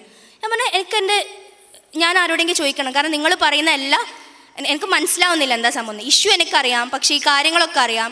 പക്ഷെ അതേസമയത്ത് നിങ്ങൾ ഒരു കാരണമില്ലാതെ വാട്സപ്പ് ഗ്രൂപ്പിൻ്റെ അഡ്മിനാണ് എനിക്കെതിരെ നിങ്ങൾ കേസ് എടുക്കുമെന്ന് പറയണമെങ്കിൽ എനിക്ക് അതിൻ്റെ പിന്നിലുള്ള ലോ എന്താണെന്ന് അറിയണം, എന്തൊക്കെയാണെന്ന് അറിയണം എന്ന് പറഞ്ഞു. ആൾ ആ മൊമെൻറ്റിൽ റേസായി. നമ്മൾ ഈ സിനിമയിൽ കാണുന്നൊരു ഡയലോഗ് ഉണ്ടല്ലോ, നീ എന്താ എന്നെ നിയമം പഠിപ്പിക്കുകയാണോ എന്നുള്ളത്. ആ ഒരു ഡയലോഗിൻ്റെ വേറെ വേർഷൻ ആളുടെ ഭാഷയിൽ ഒരു ഷൗട്ടിംഗ് ആയിരുന്നു. അത് കഴിഞ്ഞിട്ട് കുറേ സംഭവങ്ങൾ അയാൾ പറഞ്ഞു. ഞാൻ ആളുടെ ഫുള്ള് കേട്ട് നിന്നു. പകുതി എനിക്ക് മനസ്സിലായിട്ടുള്ളൂ, കാരണം അത് ഹിന്ദി ആയിരുന്നു, വളരെ ടഫായിട്ടുള്ള ഹിന്ദി ആയിരുന്നു.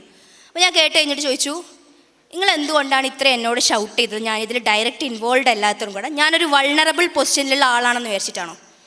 നിങ്ങളുടെ പ്രശ്നങ്ങളുടെ ഞാൻ അത് മാറി നിൽക്കും, അല്ലെങ്കിൽ ഞാനിതിൽ ഇൻവോൾവ് അല്ല, ഞാനിതിലൊരു തെറ്റ് ചെയ്തിട്ടില്ല, അങ്ങനെയുള്ള എന്നോട് ഇത്രയും ആൾക്കാരുടെ മുന്നിൽ വെച്ച് ഇങ്ങനെ വളരെ മോശമായി ഷൗട്ട് ചെയ്യണമെങ്കിൽ അത് നിങ്ങൾക്കറിയാം എങ്ങനെ എന്നെ മാനിപ്പുലേറ്റ് ചെയ്യണമെന്ന്, എൻ്റെ ഐഡൻറ്റിറ്റി ഇവിടെ എങ്ങനെ യൂസ് ചെയ്യപ്പെടുന്നു, എന്നെ എങ്ങനെ ട്രാപ്പ് ചെയ്യാമെന്ന് നിങ്ങൾക്കറിയാം. ആ ഒരു പ്രിവിലേജിൻ്റെ ബലത്തിലാണ് നിങ്ങൾ സംസാരിക്കുന്നത്. അപ്പോൾ he was silent for a second.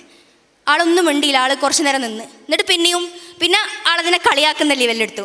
Okay, you talk about privilege, identity, പിന്നെ അതൊരു വേറെ ലെവലിലേക്ക് പോയി. പക്ഷെ ഇതാ പറയുന്നത്, അതായത് നമ്മളെന്ന് പറയുന്നത് എപ്പോഴും ഇങ്ങനെ ഒരു എല്ലാവർക്കും ഇട്ട് കൊട്ടാനുള്ള ഒരു ചെണ്ടാവാൻ പാടില്ല. അതിൻ്റെ അപ്പുറത്തേക്ക് മാറി നിന്നിട്ട് പവറുള്ള, സംസാരിക്കുന്ന, തിരിച്ച് ചോദ്യങ്ങൾ ചോദിക്കുന്ന, ഇങ്ങോട്ട് കേൾക്കുമ്പോൾ തിരിച്ച് അങ്ങോട്ട് പറയാൻ പറ്റണ ആ ഒരു രീതിയിലേക്കുള്ള ഒരു റെസിസ്റ്റൻസ് അല്ലെങ്കിൽ ആ ഒരു ഇത് കാണിക്കുന്ന കുട്ടികൾ തന്നെയാണ് സെൻട്രൽ യൂണിവേഴ്സിറ്റി ക്യാമ്പസിലുള്ളത്. അത് കണ്ടിന്യൂ ചെയ്തു പോവും വേണം. ഇപ്പം നമ്മളിപ്പം ഒരു എലക്ഷൻ അനുഭവങ്ങൾ പറഞ്ഞല്ലോ ഇവിടെ, അതായത് പവറിൽ ഉണ്ടായിട്ടും എന്തൊക്കെ രീതിയിലാണ് പിന്നെ അതുകൊണ്ട് ടോളറേറ്റ് ചെയ്തു പോകുന്നത്. അത്രത്തോളം അസഹിഷ്ണുതയാണ് ക്യാമ്പസുകളിലുള്ളത്. നമ്മളെന്ന് പറയുന്നത് റിസർവേഷൻ്റെ ബലത്തിൽ പഠിക്കുന്ന അല്ലെങ്കിൽ ഔദാര്യത്തിൻ്റെ മുകളിലുള്ള ഒരു കമ്മ്യൂണിറ്റി ആണെന്നുള്ള ചിന്ത വളരെ ഇതുണ്ട്. അത് മാറുമൊന്നുമില്ല. അത് മാറാതിരിക്കുമ്പോൾ തന്നെ, അത് അവിടെ നിൽക്കുമ്പോൾ തന്നെ അതിനെ അങ്ങനെ മനസ്സിലാക്കിയിട്ട് തന്നെ അതിൻ്റെ അപ്പുറത്തേക്ക് നമ്മളുടെ പൊളിറ്റിക്സ് സംസാരിക്കുക, നമ്മളുടെ സ്റ്റാൻഡുകൾ ക്ലിയർ ആക്കുക. നമ്മളവിടെ നിന്നാൽ മതി. നമ്മളുടെ ശബ്ദം അതിൻ്റെ പിന്നാലെ പറയാൻ ഒരുപാട് ആളുകളുണ്ടാവും. ഇപ്പം എൻ്റെ ക്യാമ്പസിൽ ഞാൻ ഒരുപാട് മുസ്ലിം പെൺകുട്ടികളെ കണ്ടിട്ടുണ്ട്. അവർക്ക് ഒരു പൊളിറ്റിക്കൽ ബാക്കിംഗ് ഒന്നും ഉണ്ടാവില്ല. പക്ഷെ പ്രശ്നം വരുമ്പം ശബ്ദം ഉയർത്താൻ, മുന്നിൽ നിൽക്കാൻ അവരെല്ലാവരും ഉണ്ടാവും. ഞാൻ അത് മനസ്സിലാക്കുന്ന ഒരു മുസ്ലിംനെസ്സിൻ്റെ ഫീച്ചറായിട്ടാണ്. ഇത് ഒരു തെറ്റ് നടക്കുമ്പം, ഒരു വയലൻസ് കാണുമ്പം, ഒരു അതിക്രമം കാണുമ്പം മിണ്ടാണ്ടിരിക്കാൻ ഒരു മുസ്ലിമിന് ഒരിക്കലും ആവില്ല. അവിടെ പ്രതികരിക്കാൻ തന്നെയാണ് ഇസ്ലാം നമ്മളെ പഠിപ്പിക്കുന്നതും. അതുപോലെ തന്നെ വളരെ സിമ്പിളായിട്ട് എന്താ പറയുക, 5 നേരം നമസ്കരിച്ച് പ്രാർത്ഥിച്ച് അങ്ങനെ ഒരു കടന്നു പോകേണ്ടതും കൂടെ മാത്രമല്ല ഒരു മുസ്ലിമിൻ്റെ ലൈഫ് എന്ന് പറയുന്നുണ്ടല്ലോ. റെസിസ്റ്റൻസ് ഉണ്ട്, അതേപോലെ തന്നെ പോരാട്ടങ്ങൾ, അല്ലെങ്കിൽ ത്രൂ ഔട്ട് നമ്മളെ ലൈഫ് എന്ന് പറയുന്നത് അങ്ങനെ തന്നെയാണ്. And we have to continue that. ആ ഒരു രീതിക്ക് തന്നെയാണ് നമുക്ക് നമ്മളെ ഇവിടെ നിലനിർത്താൻ പറ്റുള്ളൂ. ഇപ്പം ഈ ടാർഗറ്റിംഗ്, വിക്ടിമൈസ്, അതിൻ്റെയൊക്കെ ഞാൻ 1-2 എക്സാമ്പിൾ പറയാം. ഇപ്പോൾ ഞങ്ങളുടെ യൂണിവേഴ്സിറ്റിയിൽ ഒരു സമരം നടന്നു. അതിൻ്റെ പിന്നാലെ 8 കേസുകളും 3 വിവിധതരം കേസുകൾ. അപ്പോൾ അതിൻ്റെ പിന്നാലെ കുറേ പ്രശ്നങ്ങൾ. അതിൽ ചില കുട്ടികൾ ടാർഗറ്റ് ചെയ്യപ്പെട്ടിട്ടുണ്ടായിരുന്നു. സമരത്തിൽ അവർ അത്ര ആക്റ്റീവ് മുഖങ്ങളോ, സമരത്തിൽ പങ്കെടുത്ത കുട്ടികളാണ്, അവരത്ര ആക്റ്റീവോ വോക്കലോ അല്ലെങ്കിൽ നോട്ടീസ് ചെയ്യപ്പെടാൻ ഒന്നും ഉണ്ടായിട്ടില്ല. പക്ഷെ അവരുടെ പേര് മുസ്ലിം പേരുകളാണ്. അവർ മുസ്ലിം ഐഡൻറ്റിറ്റി ഉള്ള ആൾക്കാരാണ്, താടിയുള്ള ആൾക്കാരാണ്, തൊപ്പിയുള്ള ആൾക്കാരാണ്. അല്ലെങ്കിൽ ഇനി പ്രാക്ടീസിങ് മുസ്ലിം ഒന്നും ആവണ്ട, വളരെ സിമ്പിളായിട്ട് നിങ്ങൾ ഒരു മുസ്ലിം ഫാമിലിയിൽ ജനിച്ചിട്ടുണ്ടെങ്കിൽ നിങ്ങളെ ടാർഗറ്റ് ചെയ്യാനുള്ളത് റൈറ്റ് അവർക്ക് ഉണ്ടെന്നുള്ള രീതിയാണ് ബിഹേവ് ചെയ്യുക. ഇപ്പോൾ ഞാൻ എൻ്റെ ഒരു പ്രൊഫസറിനുണ്ടായ ഒരു അനുഭവം പറയാം. പ്രൊഫസർ ഒരു കുട്ടിയുടെ കൂടെ അവരെ സപ്പോർട്ട് ചെയ്യാൻ വേണ്ടിയിട്ട് നിന്ന് ഉടനെ ഞാൻ നേരത്തെ പറഞ്ഞ ഇതേ പോലീസ് ഓഫീസറാണ്. ആ പ്രൊഫസറിനോട്, you are a Malayali fundamentalist, നിങ്ങളെ പ്രോപ്പഗാൻഡാണ് ഇവിടെ നടത്തുന്നത്. ഞാൻ അത്ഭുതപ്പെട്ടത് കേട്ടോ. അത് ഒരു സെക്ഷൽ അസോൾട്ട് നടന്നിട്ട് ആ കുട്ടീനെ സപ്പോർട്ട് ചെയ്യാൻ വേണ്ടിയിട്ട്, ആ കുട്ടീനെ കൂടെ നിൽക്കാൻ വേണ്ടിയിട്ട് പോയൊരു പ്രൊഫസറാണ്. ആ പ്രൊഫസറിനോടാണ് ഒരു നാണവും ഇല്ലാതെ ഒരു ഉന്നത പോലീസ് അധികാരി പറയുന്നത്, U are a Malayali fundamentalist, this is your plan. അപ്പോൾ അങ്ങനെയുള്ള ഒരു കാലഘട്ടത്തിലൂടെയാണ് നമ്മൾ കടന്നു പോകുന്നത്.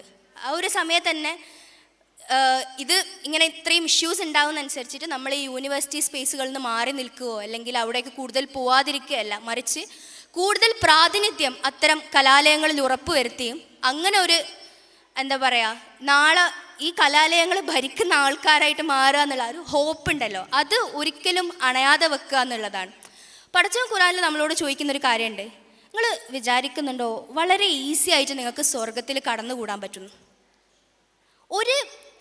ഒരു പ്രതികരണങ്ങളും ചെയ്യാതെ അല്ലെങ്കിൽ ഒരു ശബ്ദം ഉയർത്താതെ ഒരു മൂവ്മെൻറ്റും സിസ്റ്റത്തിന് അഗെയിൻസ്റ്റ് ചെയ്യാതെ വളരെ ഈസി ആയിട്ട് ഭയങ്കര മിണ്ടാണ്ട് പഠിച്ചിട്ട് ഒരു ക്യാമ്പസിലൊക്കെ നടന്നു പോകുന്നതിലപ്പുറം അറ്റ്ലീസ്റ്റ് ഒരു ദിവസമെങ്കിലും നമ്മളവിടെ നമ്മളെ വോയിസ് റേസ് ചെയ്തിട്ടുണ്ടെങ്കിൽ, നമ്മളവിടെ സംസാരിച്ചിട്ടുണ്ടെങ്കിൽ, നമ്മളവിടെ നീതിക്ക് വേണ്ടി നിന്നിട്ടുണ്ടെങ്കിൽ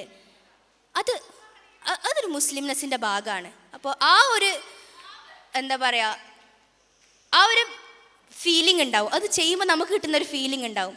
ഞാൻ ഈ സമരത്തിൻ്റെ ഭാഗമായി, ഞാൻ ദീർഘിപ്പിക്കുന്നില്ല, സമരത്തിൻ്റെ ഭാഗമായി നിൽക്കുമ്പം പല മനുഷ്യന്മാർ ചോദിക്കുന്നുണ്ട്, നിങ്ങൾ കുടിക്കുകയും വലിക്കുകയും ചെയ്യാത്ത ആൾക്കാരല്ലേ, നിങ്ങൾ എങ്ങനെ ഇത് കണ്ടിന്യൂ ചെയ്യുന്നു? ഇങ്ങനെ കുറേ കാലം ഈ മെൻ്റൽ സ്ട്രെസ്സ്, കാരണം സമരം എന്ന് പറയുന്നത് ഒരു മാസത്തോളം തുടർന്ന് പോയി, നിങ്ങളിതിങ്ങനെ കണ്ടിന്യൂ ചെയ്തു പോകുന്ന സമയത്ത് ഭയങ്കര പ്രശ്നങ്ങൾ ഉണ്ടാവുന്നില്ലേ? എങ്ങനെയാണ് അതിനോടൊക്കെ ടോളറേറ്റ്, അതിനോടൊക്കെ ഇതാക്കി നിൽക്കുന്നത് എങ്ങനെയാണ്? അത് നിങ്ങൾക്ക് ഇസ്ലാമിൻ്റെ ഹിസ്റ്ററി അറിയാത്തതുകൊണ്ടാണ്. അത്രേ ഉള്ളൂ, അത് സിമ്പിളായിട്ട് പറയാനാണെങ്കിൽ. ബിക്കോസ് മുസ്ലിംനെസ് അല്ലെങ്കിൽ മുസ്ലിം ആവുക എന്ന് പറയുന്നത് തന്നെ അതൊരു വിപ്ലവമാണെങ്കിൽ, അതൊരു ഇപ്പം ഇന്ത്യയിൽ അങ്ങനെ ആണെങ്കിൽ നമ്മളത് ചെയ്തുകൊണ്ടിരിക്കും. അതിൽ വേറെ ആരുടെ ആവശ്യങ്ങൾ വേണ്ട, വേറെ ആരുടെയും സപ്പോർട്ട് വേണ്ട. ഒരു മുസ്ലിമിനെ തന്നെ എഴുന്നേറ്റ് നിൽക്കാനും സംസാരിക്കാനും അറിയാം. അത്തരം പ്ലാറ്റ്ഫോമുകളും ഉണ്ട്. അവിടെ നിലനിൽക്കുക അല്ലെങ്കിൽ അവിടെ കണ്ടിന്യൂ ചെയ്യുക എന്നുള്ളത്, അതാണ് നമ്മൾ ചെയ്തുകൊണ്ടിരിക്കേണ്ടത്. ജസാക്കല്ലാ ഖൈറൻ. ഈ നാഷണൽ സെൻട്രൽ യൂണിവേഴ്സിറ്റികൾ സ്പേസിൽ നിന്ന് വളരെ വ്യത്യസ്തമാണ് കേരളത്തിലെ ക്യാമ്പസ് അനുഭവങ്ങൾ. അപ്പോൾ നമ്മൾ ഓരോരുത്തരും പഠിച്ചുകൊണ്ടിരിക്കുന്ന ക്യാമ്പസ് അനുഭവങ്ങൾ കൂടിയാണ്. മഹാരാജാസിൽ നിന്നും റിദ സംസാരിക്കും. അസ്സലാമു അലൈക്കും വറഹ്മത്തുള്ളാഹി വബറകാതുഹു. ഇവിടെ സംസാരിച്ച 5 പേരിൽ നിന്നും വളരെ തികച്ചും വ്യത്യസ്തമായ കഥകളാണ് അല്ലെങ്കിൽ അനുഭവങ്ങളാണ് എനിക്ക് നിങ്ങളോട് പറയാനുള്ളത്. ആ ഒരു പൊളിറ്റിക്സുമായി വളരെ ഓപ്പോസിറ്റാണ്. എനിക്ക് തോന്നുന്നു ഈ വേദി ഞാൻ നോക്കുമ്പോൾ എൻ്റെ ഒരുപാട് സുഹൃത്തുക്കളുണ്ട്. ഫറൂഖിലെ, സർസേദിലെ, മഹാരാജാസ് തന്നെ ഒരുപാട് സഹപ്രവർത്തകരുണ്ട്. എനിക്കറിയുന്ന ക്യാമ്പസുകളാട്ടോ പറയുന്നത്. എറണാകുളത്തിനുള്ള പ്രവർത്തിക്കുന്ന ഒരുപാട് എൻ്റെ സഹപ്രവർത്തകരെ ഞാൻ കാണുന്നുണ്ട്. എനിക്ക് തോന്നുന്നു ഈ സദസ്സ് തന്നെ കേരളത്തിലെ ക്യാമ്പസുകളിൽ പഠിക്കുന്ന കുട്ടികളെ ഞാൻ ധാരാളമായിട്ട് ഇവിടെ കാണുന്നുണ്ട്. അപ്പോൾ എന്നെ സംബന്ധിച്ചിടത്തോളം ഒരു മുസ്ലിം വുമൺ കേരളത്തിലെ ക്യാമ്പസിനെ എങ്ങനെ അഭിസംബോധന ചെയ്യുന്ന ഒരു മൊത്തത്തിലൊരു വിഷയമാണ് ആദ്യം സംസാരിക്കാൻ ആഗ്രഹിക്കുന്നത്. ഞാൻ പഠിക്കുന്നത് മഹാരാജാസ് കോളേജിൽ 3rd year BA political science വിദ്യാർത്ഥിയാണ്. 3 വർഷമായി ആ ക്യാമ്പസിൽ രാഷ്ട്രീയത്തിൽ ഇങ്ങനെ അനുഭവിക്കുകയാണ്. എനിക്ക് മഹാരാജാസ് എന്ന് തന്നെ ആലോചിക്കുമ്പോൾ ഇവിടെ എൻ്റെ ഒരുപാട് സഹപ്രവർത്തകരുണ്ട്. ഡിപ്രഷൻ എന്ന് ഞാൻ പറയാം. കാരണം ഫസ്റ്റ് ഇയർ തൊട്ട് എന്താ പറയുക, ഡിബേറ്റ് ഗ്രൂപ്പിലായിക്കോട്ടെ എവിടെയും എയറിലാണ്, ഇപ്പോഴും ഇറങ്ങിയിട്ടില്ല. പക്ഷേ ഒരു വ്യത്യാസം എന്ന് വെച്ചാൽ ഫസ്റ്റ് ഇയറിൽ എന്നൊക്കെ പറഞ്ഞാൽ ഭയങ്കര സങ്കടമായിരുന്നു. കാരണം എൻ്റെ ഒരു ഓർമ്മയിൽ ഫസ്റ്റ് ഞാൻ ക്യാമ്പസിൽ ചെന്നപ്പോൾ ഒരു സീനിയർ, അതും വളരെ സൗഹൃദം, ഇത് എന്താണെന്ന് വെച്ചാൽ വളരെ കേരളത്തിലെ ക്യാമ്പസിലെ പ്രത്യേകതയാണ്. നമ്മൾ എതിരാളികൾ എന്ന് പറയുന്നത് നമ്മുടെയൊക്കെ ഫ്രണ്ട്ഷിപ്പ് സർക്കിളിലുള്ള അല്ലെങ്കിൽ നമ്മുടെയൊക്കെ സൗഹൃദ വലയത്തിലുള്ള നമുക്ക് ഇഷ്ടപ്പെട്ട വ്യക്തിത്വങ്ങൾ തന്നെ ആയിരിക്കും. അങ്ങനെ ഒരു സീനിയർ എന്നോട് വന്ന് പറയാണ്, നീ എന്താ തട്ടം ഇതല്ലേ, തട്ടം നിങ്ങൾ ഇരയല്ലേ, അങ്ങനെ കുറേ ഒരു ഡിബേറ്റ് ഉണ്ടാവുന്നു. അന്ന് എന്താ പറയുക ആകസ്മികമായിട്ടൊരു ഡിബേറ്റ് ഗ്രൂപ്പിൽ ഞാൻ ഈ അനുഭവം ഷെയർ ചെയ്യണ്ടായി. അന്ന് ഞാൻ ഫസ്റ്റ് ഇയറിൽ യഥാർത്ഥത്തിൽ മഹാരാജാസിനെ അറിഞ്ഞു. വെച്ചാൽ എന്നെ ഒരു 100-200 ആൾക്കാർ ഒറ്റയടിക്ക് വരാണ്. ഫ്രട്ടേണിറ്റി ഇസ്ലാം എന്താർത്ഥത്തിൽ അങ്ങനെ പറഞ്ഞത്, അങ്ങനെ പറഞ്ഞു, ഇങ്ങനെ പറഞ്ഞു, മറുപടി പറയണം, ഇങ്ങനെ മറുപടി പറയണം. ഇത് ഒരു SFI എന്നൊരു ഭാഗത്തു നിന്ന് മാത്രമല്ല, പൊതുവാവാൻ വേണ്ടിയിട്ട് ഇങ്ങനെ മത്സരിക്കുന്ന കുറേ ആൾക്കാരുണ്ട്. അവർ എന്താ ഒരു 100-200 ആൾക്കാർ വന്നിട്ട് ക്വസ്റ്റ്യൻസും, ഞാൻ എൻ്റെ റൂംമേറ്റ്സ് ഇവിടെ ഉണ്ട്, ഞാനന്ന് കരച്ചിലേ എനിക്ക് കണ്ടിട്ട് സഹിക്കാൻ. കാരണം എൻ്റെ ക്ലാസ്സിലുള്ള കുട്ടികൾ അല്ലെങ്കിൽ എന്നോട് ചിരിച്ച് സംസാരിച്ച കുട്ടികൾ, ക്യാമ്പസിൽ എൻ്റെ ഭയങ്കര നമ്മൾ ഫ്രണ്ട്ഷിപ്പായി നടക്കുന്ന ചങ്ങായിമാരാണ്. വളരെ മോശമായി ക്യാമ്പസിൽ വർഗീയത ഉണ്ടാക്കുക. എൻ്റെ പേരെന്നെ റിദ ഇസ്ലാം, അപ്പോൾ ഓക്കെ, പകുതി വർഗീയവാദിയായി. ഇനി അതാ ഒരു ഇസ്ലാമോഫോബിയ അനുഭവം കൂടി പറഞ്ഞു, ഓക്കെ ഡൺ.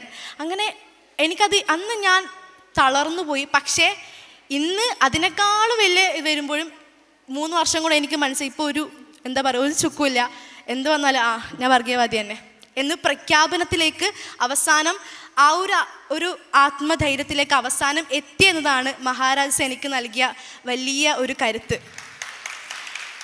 ഇതിൽ ഇപ്പോൾ ആയിഷത്തെ വീഡിയോ എടുക്കുന്നുണ്ട്. ആയിഷത്തിന് ഇപ്പോൾ വരെ കഴിഞ്ഞ ദിവസം വരെ എയറിലാണ്. ആയിഷത്തെ ഡിബേറ്റ് ഗ്രൂപ്പിൽ വന്ന പിന്നെ എയറിലാണ്.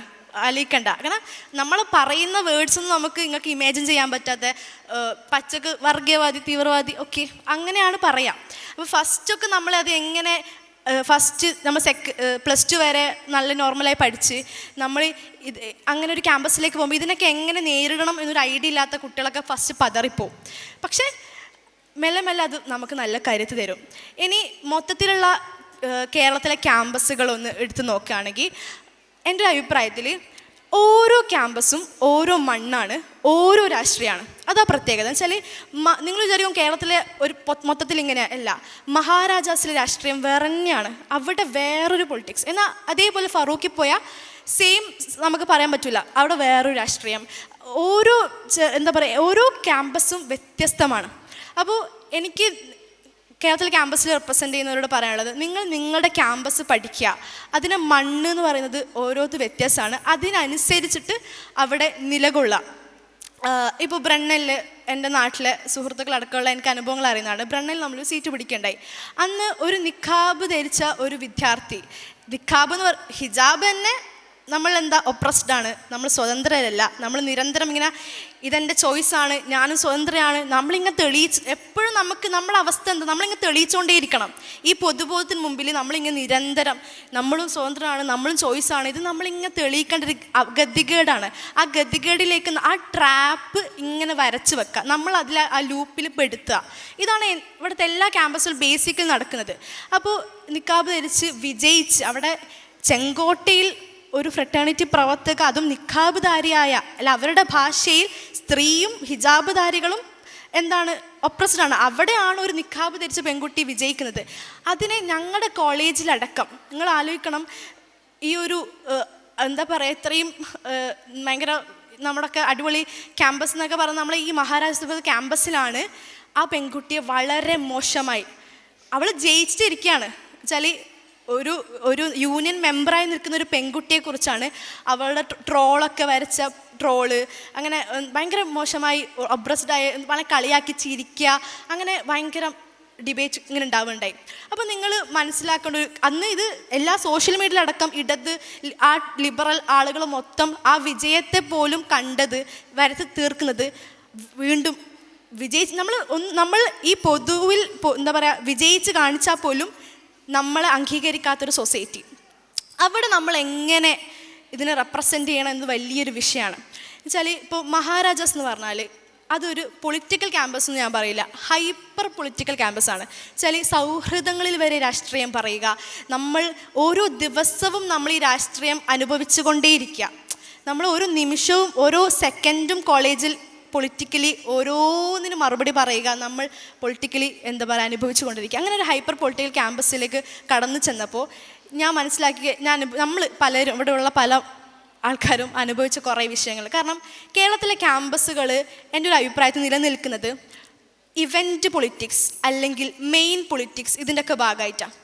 അവിടെ നമ്മൾ വിചാരിക്കും മഹാരാജാസ്വത്ത് ക്യാമ്പസിൽ വരെ സീരിയസ് ആയ വിഷയങ്ങളൊക്കെ പൊളിറ്റിക്സൊക്കെ സംസാരിച്ചിട്ടായിരിക്കും. അങ്ങനെ കമ്പാരിറ്റീവ്ലി മഹാരാജാസ് പൊളിറ്റിക്സും നല്ല ചർച്ചകളും ഡിബേറ്റും ഒക്കെ നല്ല കമ്പാരിറ്റീവ്ലി കേരളത്തിലെ ക്യാമ്പസുകളിൽ നിന്ന് നല്ലോണം ഉണ്ടാകുന്നൊരു ക്യാമ്പസാണ്. പക്ഷെ അവിടെ വരെ നമ്മൾ മനസ്സിലാക്കേണ്ടത് നമ്മൾ എന്ത് സംസാരിക്കണം എന്ന് വരെ തീരുമാനിക്കുന്നത് നമ്മളല്ല. നമ്മൾ എന്ത് ഡിബേറ്റ് ചെയ്യണം, നമ്മൾ എന്താണ് ഇവിടെ സംസാരിക്കേണ്ടതെന്ന് വരെ തീരുമാനിക്കുന്നത് അവിടെയുള്ള മനസ്സിലായി ഡൊമിനിയൽ ഒരു സംഭവം നമ്മളടക്കം റൂൾ ചെയ്യാം.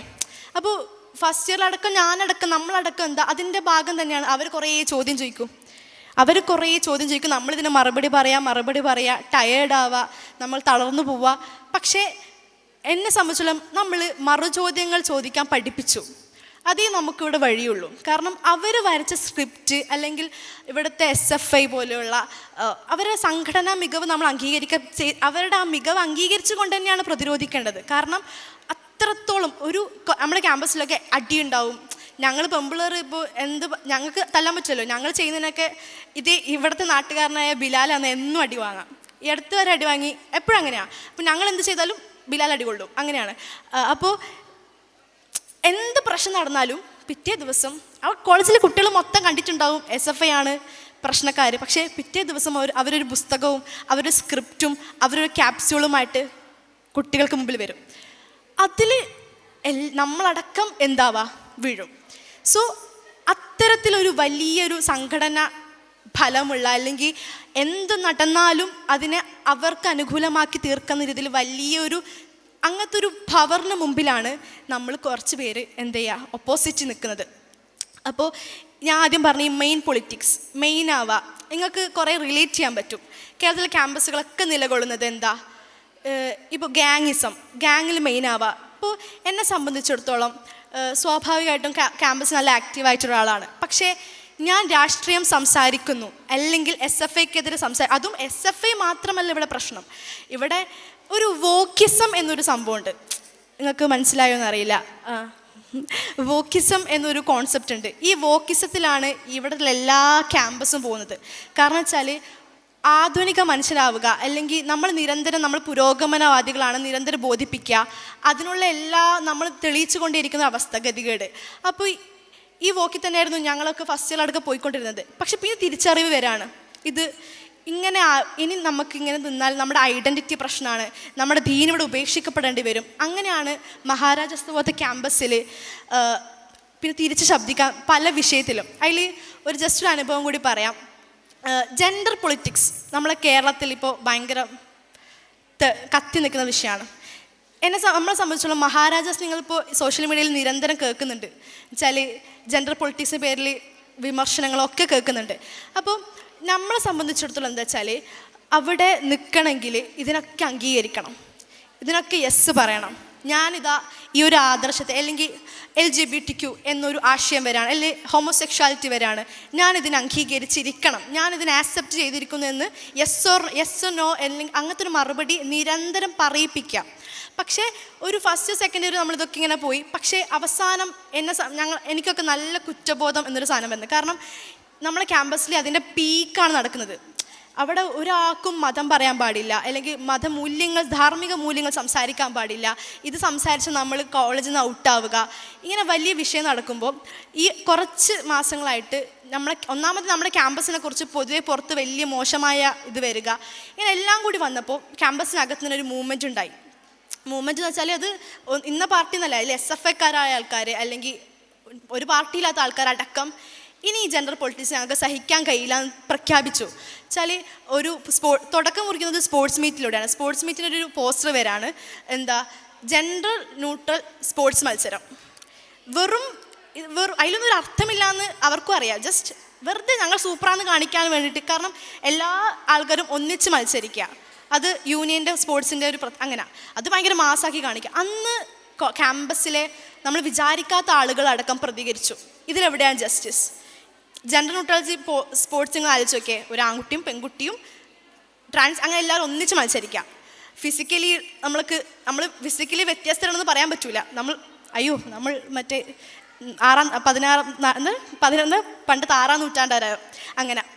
അന്ന് ഈ അടുത്ത ഈ സംഭവം വരുന്നത്. അങ്ങനെ അന്ന് കുറച്ച് കുട്ടികൾ പ്രതികരിച്ചു. അത് മഹാരാജാസിനെ സംബന്ധിച്ചിടത്തോളം ഭയങ്കര മൂവ്മെൻറ്റ്. കുറച്ച് ആൾക്കാരാണെങ്കിലും അവരെ വിചാരിച്ചില്ല. അന്ന് ആ പോസ്റ്റർ തിരുത്തേണ്ടി വന്നു.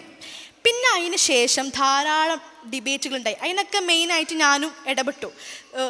നമ്മൾ സ്വാഭാവികമായിട്ട് ഇടപെട്ടു. നല്ല രീതിയിൽ ഹോമോസെക്ഷുവാലിറ്റി ആയിക്കോട്ടെ ഇതിനെല്ലാം സപ്പോർട്ട് ചെയ്യുന്നില്ല എന്ന് കുറേ കുട്ടികൾ പ്രഖ്യാപിച്ചു. അതിൻ്റെ പേരിൽ പിന്നെ ഉണ്ടായത് ഭയങ്കര കോമഡിയാണ്. വെച്ചാൽ ആരൊക്കെയാണോ ഡിബേറ്റിൽ ചെയ്ത ആൾക്കാർ അവരൊക്കെ തെരഞ്ഞു പിടിച്ചിട്ട് ക്യാമ്പസിലെ നമ്മുടെ അടക്കം സുഹൃത്തുക്കളായ നല്ല സൗഹൃദമുള്ള ട്രാൻസ് കമ്മ്യൂണിറ്റിപ്പെട്ട വ്യക്തികളെ കൊണ്ട് ഞങ്ങൾക്കെതിരെ കള്ളപ്പരാതി കൊടുപ്പിക്കാം.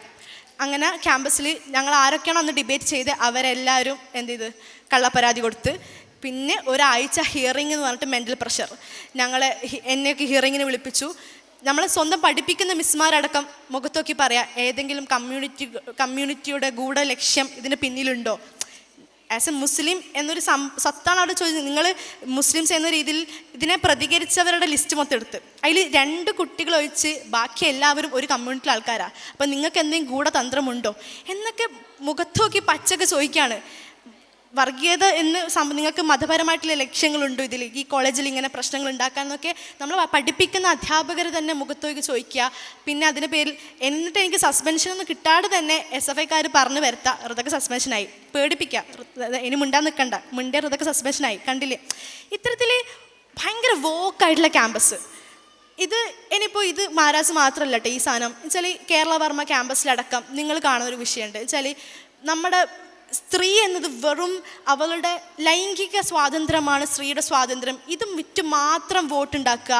അല്ലെങ്കിൽ ഒന്നെങ്കിൽ സ്ത്രീ എന്ന് പറയുന്നത് സ്വാതന്ത്ര്യം വേണമെങ്കിൽ നിങ്ങളുടെ എന്താ പറയുക തുണി ഊരണം, അതാണ് നിങ്ങളുടെ സ്വാതന്ത്ര്യം. മറ്റേ കേരള വർമ്മയിലുണ്ടായ ചിത്രം നിങ്ങൾക്ക് ഓർമ്മയുണ്ട?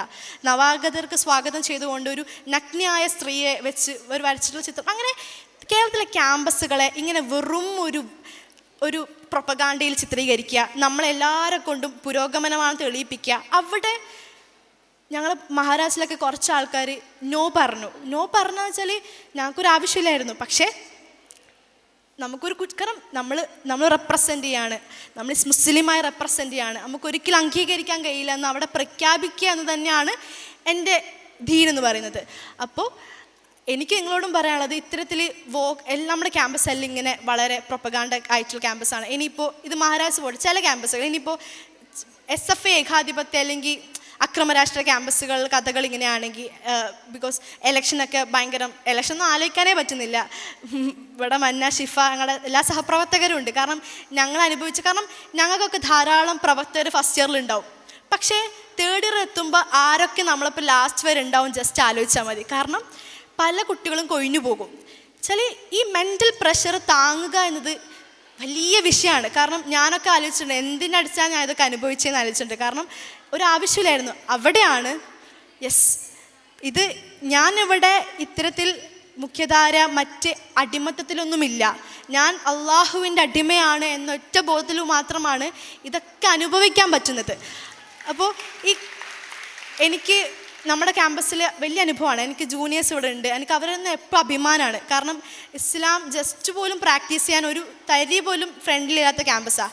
ഞാനൊന്നും കണ്ടിട്ടുണ്ട് ഇവിടെ ജൂനിയേഴ്സ് ഉണ്ട്, ഇവരിങ്ങനെ നമസ്കരിക്കാൻ വേണ്ടി ആടെ വെള്ളിയില്ല എന്നിട്ട് ഇങ്ങോട്ട് ഓടും. വൈകുന്നേരം ഇതൊക്കെ അയച്ച ഇവിടെ ഈ പൈപ്പിൽ വെള്ളിയില്ല എന്നിട്ട് അങ്ങോട്ട് ഓടും. ഇവിടെ നിസ്കരിക്കാൻ സൗകര്യമില്ല, അവിടെ ചളി. നമുക്കൊരിക്കലും ജസ്റ്റ് ഒരു നമസ്കാരം വരെ ചെയ്യാൻ പറ്റാൻ അത്ര ജസ്റ്റ് ചെറിയൊരു കാര്യം ഫ്രണ്ട്ലി അല്ലാത്ത ഒരു ക്യാമ്പസിൽ നിന്ന് നമ്മൾ കുറച്ച് പേരിങ്ങനെ മതവാദികൾ വർഗീയവാദികളായി നിൽക്കുന്നതെന്ന് പറയുന്നത് അവരുടെ ഭാഷയിൽ അത് വർഗീയതയെങ്കിൽ ആ വർഗീയത ഏറ്റെടുക്കുക എന്നതാണ് നമ്മളെ സംബന്ധിച്ചുള്ള ഇസ്ലാമിക പ്രവർത്തനം. കാരണം അവരുദ്ദേശിക്കുന്ന അല്ലെങ്കിൽ സ്ത്രീ വെറും സഖാവിൻ്റെ പെണ്ണ് എന്നൊരു ചിത്രത്തിനപ്പുറം പ്രഖ്യാപനമാണ്. എസ് എ മുസ്ലിം വുമൺ നമ്മളിങ്ങനെ ജീവിക്കും. ഇവിടെ ഇതിനെ നോ പറയുന്നൊരു ഇതാണ്. ഇനി കേരളത്തിലെ മറ്റു ചില ക്യാമ്പസും കൂടെ പറഞ്ഞു വെക്കാണ്. ചില ഹരിത കോട്ടകളുണ്ട്. അവിടെയുള്ള സ്ത്രീകളുടെ ഒരു വിഷയങ്ങൾ നിങ്ങൾ ചിന്തിച്ച് നോക്കിയേ. അവിടുത്തെ രാഷ്ട്രീയം മൊത്തം ഒരു പൈങ്കിളി പൊളിറ്റിക്സിൽ കണക്ട് ചെയ്യും. വെറും പൈങ്കിളി. അവിടെ സ്ത്രീ എന്ന് പറയുന്നത് വോട്ട് കുറച്ച് പൈങ്കിളി വാരി അറിയാൻ കുറേ ഇക്കമാരുണ്ടാകും, വോട്ട് അങ്ങനെ മറിയും. സോ ചിലയിടത്ത് സ്ത്രീ എന്ന് പറയുന്നത് വെറും പൈങ്കിളി വൽക്കരിക്കുകയും മറ്റിടത്ത് ചില ഇടത് കോട്ടകളിലായിക്കോട്ടെ സ്ത്രീ എന്ന് പറയുന്നത് വെറും ജസ്റ്റ് തുണി ഉരുക, അതാണ് നിങ്ങളുടെ സ്വാതന്ത്ര്യം എന്ന് സ്ത്രീയെ കൊണ്ട് നീ ഒപ്രസ്ഡ് ആണ്, ഒരു മുസ്ലിം വുമൺ ഒപ്രസ്ഡ് അങ്ങേയറ്റം നിങ്ങൾ അങ്ങനെ. അത് ഇപ്പോൾ എവിടെയാണ് മുസ്ലിം വുമൺ? നമ്മൾ എവിടെയാണ് നമ്മൾ നിൽക്കേണ്ടത്? ഇവരൊന്നും വരച്ച് കാട്ടുന്നതല്ല, ഇവരൊന്നും വിചാരിക്കുന്നതല്ല നമ്മളെന്ന് സ്വയം മനസ്സിലാക്കുക.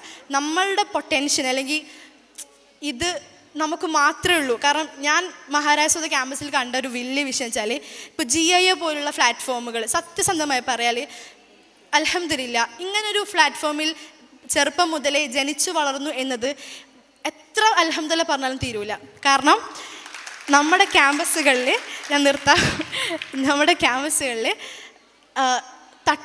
വന്നപ്പോൾ നല്ല തട്ടക്കിട്ടും, അവസാനം ഈ മെയിൻ ആവുക, നല്ല മെയിൻ ഗ്യാങ്ങുകൾ പെടാൻ അതിന് വേണ്ടിയിട്ട്, അല്ലെങ്കിൽ കോളേജ് വൈബിന് വേണ്ടിയിട്ട് എല്ലാം ഉപേക്ഷിച്ച്, അല്ലെങ്കിൽ നമ്മുടെ അതിന് ആ ഓളത്തിനൊപ്പം പോയ ധാരാളം മക്കളെ കണ്ടപ്പോൾ ഇന്നും മഹാരാഷ്ട്രയിൽ ആ തട്ടമൂരാൻ ഒരു കാരണവശാൽ ചിന്തിക്കാത്ത കുറച്ച് കുട്ടികളുണ്ടെങ്കിൽ അത് GAA കുട്ടികൾ തന്നെയാണ്. അഭിമാനത്തോടെ ഞാൻ പറയും.